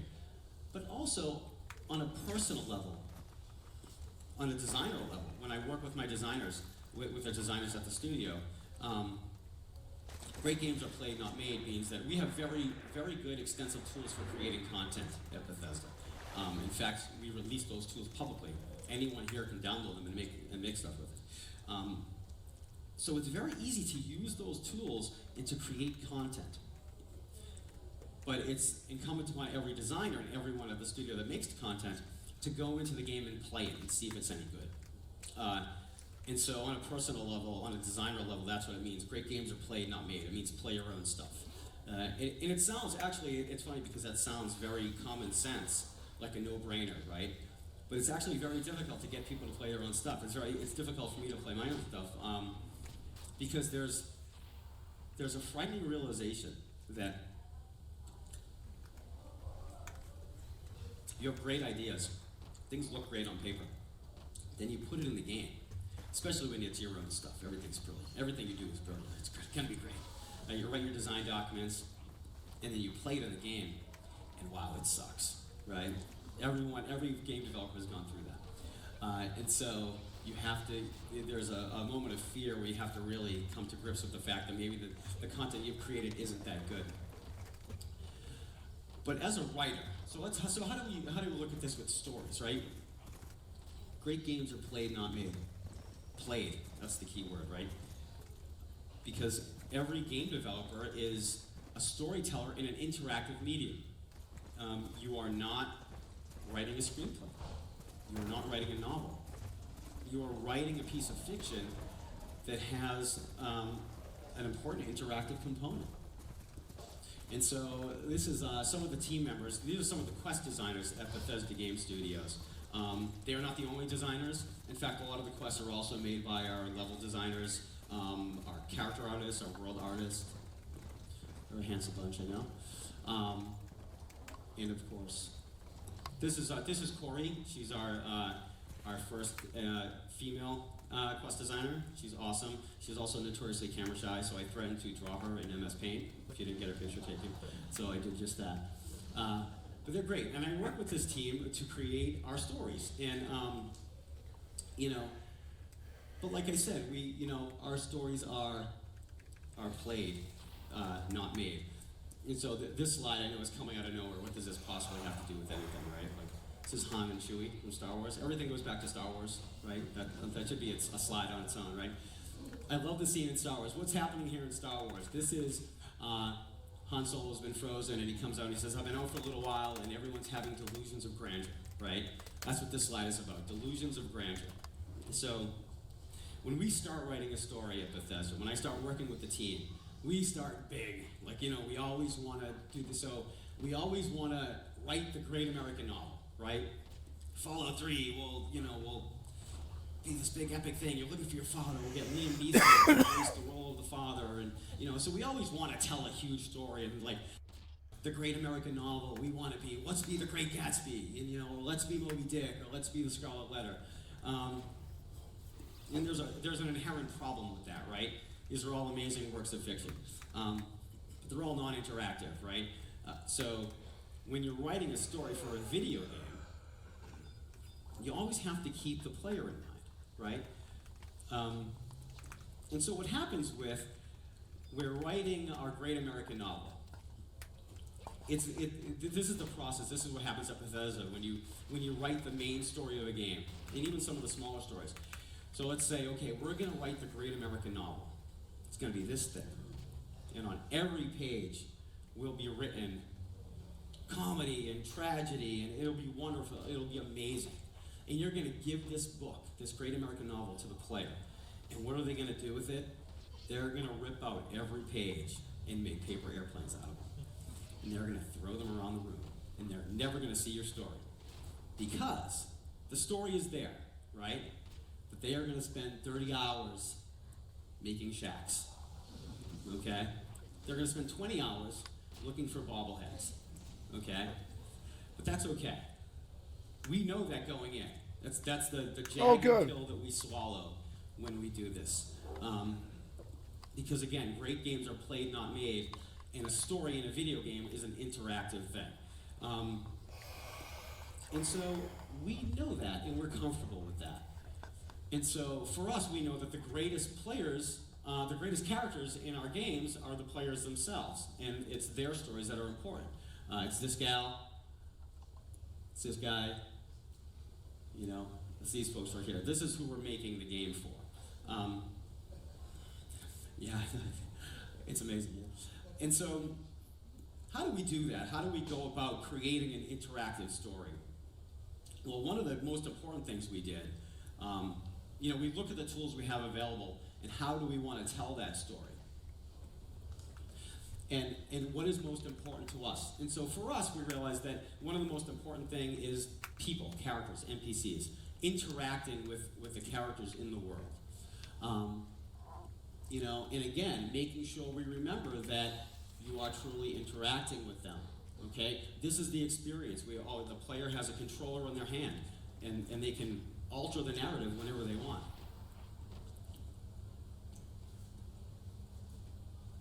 So we knew we needed to redo our dialogue system. That was one of our big things. Because in our game, one of the main ways that the player gives information or gets information is through dialogue. So we went back to, we looked at Oblivion's dialogue. We looked at Fallout's dialogue. We looked at Skyrim's dialogue. And I did not realize that guy was naked when I took the slide, but apparently he is. And you notice all of these dialogue systems are very similar, right? And we decided we were going to try to do something different. Oh, and of course we looked at other games as well. Games that are known for great storytelling and great interactions with characters, right? Mass Effect games, right? Telltale's games, all wonderful. And we knew that we needed to have voice protagonists. That was a big step for us. So we got Courtney and Brian, two amazing actors worked very closely with. And I've lost track, but Fallout 4 has something like 120,000 lines of spoken dialogue, and I think 40 or 50% of that is actually the player character dialogue. And so they had a lot of work over a lot of months. And we knew that that was part of it, because we realized that when you're trying to relay emotion, the story that we wanted to tell in Fallout, which is, ultimately the story of you looking for your child, we knew that we needed two actors who could relay that sort of emotion, and we needed a voice protagonist to do that. It was a very controversial choice within the studio. It's the first time we had ever done that. And there's something to be said for the silent protagonist, right? So you can have the voice in your head. But we knew that in order to tell the story the way we wanted to, we were going to have to voice them. And so the scheme we had for dialogue was actually really simple. If you look at it, and this translates to the PC, to mouse and keyboard as well. But if you look at a standard controller, the general gist was, A would be a positive response, X would be a neutral response, B would be a negative response, and Y would be a question, okay? And so that would allow us to have more fluid interactions with our characters. And so, this is the salesman at the beginning of the game. And when you talk to him, you can choose. Everything's pretty much, not interested, negative, A, positive, question, neutral, right? And then we developed a third-person camera system. But there were some issues with this, of course. And again, this goes back to great games of played, not made, right? It always goes back to the player. Originally, when we had our dialogue system implemented, you could not skip through lines of dialogue. You had to sit there and listen to everything a character said. You, in essence, had to listen to the words that the designers wrote, that the stories they created. And what we found in the studio was that by popular demand, we had to give the option to skip dialogue. Because even in the studio, when we're playing it, people wanted to skip dialogue, right? They could read the subtitles quicker than they could listen. Or sometimes they just weren't interested in what an NPC had to say, okay? So that's a tough thing to accept, right? Like, we create these stories, and the player doesn't want to hear them or doesn't want to experience them. But that's okay? They spent the money, they bought the game, they're experiencing it the way they want. And so this is just an example of And by the way, the dialogue system, as you see, it's very fluid in the game. You know, you have like every time you talk to an NPC, there are 4 options. Well, for the designers, this was something of a nightmare because every interaction with any NPC meant that they had to write 4 responses for anything. You know, they might want to tell a guy that like, yeah, the restrooms are over there, but they had to write that for it in 4 different ways, right? It became a logistical nightmare. And so this is one of the smaller interactions. You can just see how, you know, and our editor, our tool is full of this kind of stuff. And this slide sums up all the horrors of the dialogue. Those are the designers wanting to kill me. That's the spaghetti-like structure, and that's all the designers in the mental institution at the end of the project. We actually, trying to create the story for this game and using the dialogue system was incredibly difficult, just because, you know, they're doing all this work, and work takes time. And as everyone who's a game developer knows, that creating a game is a time-consuming process anyway.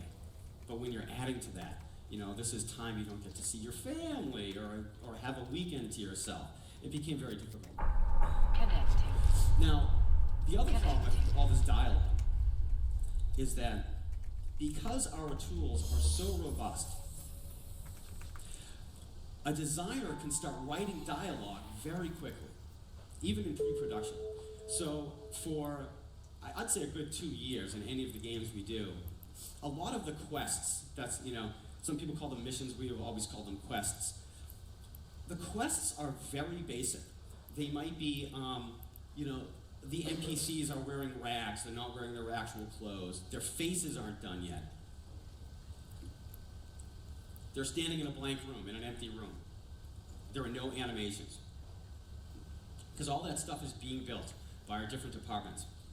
But the one thing that we can do quickly, that the designers can do quickly, is write dialogue and write books. And that becomes a danger for us, especially in this interactive medium, right? Because we don't want the player's interactive experience to just be sitting there listening to dialogue and reading books. And so what this is right here, lore bombs, no lore bombs. That's what we call them at the studio. A lore bomb is any time there's a giant dump of text or audio that explains something away. A lore bomb. And we still use them sometimes, you know, we try to get better at it. But we like to tell our stories not just through dialogue, not just through writing, but interactively. And so, you know, what that means is we have amazing environment artists, and we found over the years that it's almost become a trope now that, you know, a dead body with a gun and a cup of coffee next to him sort of tells its own story, right? We do that a lot. We try to tell our stories through the environment, you know. So this scene is from, kind of hard to make out. This is the very beginning of Skyrim. You're in a cart, being transported to your own execution. You can't even, your hands, you can't talk to the other NPCs, there's no dialogue. Your hands are bound. So you have very little interaction. It's basically like a bus ride, right? And so I worked with one of the designers, William Shen, on this sequence in particular. How do we make this an interactive experience, even though we can't? And we just try to leverage every tool that we have. So you can turn you can look at things. And so what we did is we used the other NPCs in the cart to sort of narrate. So, you know, you look someplace and he's like, oh, I knew a girl in this village, or, you know, I remember fighting over here. And so even when we knew that we, you know, it's a even in an interactive game like Skyrim, the most non-interactive experience is still a little bit interactive because we're always trying to keep the player's experience in mind. Now, when you go to Fallout 4, looking at some of the things we did in Fallout 4, we try to put all this stuff together to tell our stories. Oh no. So great games are played, not made. I left the drone out.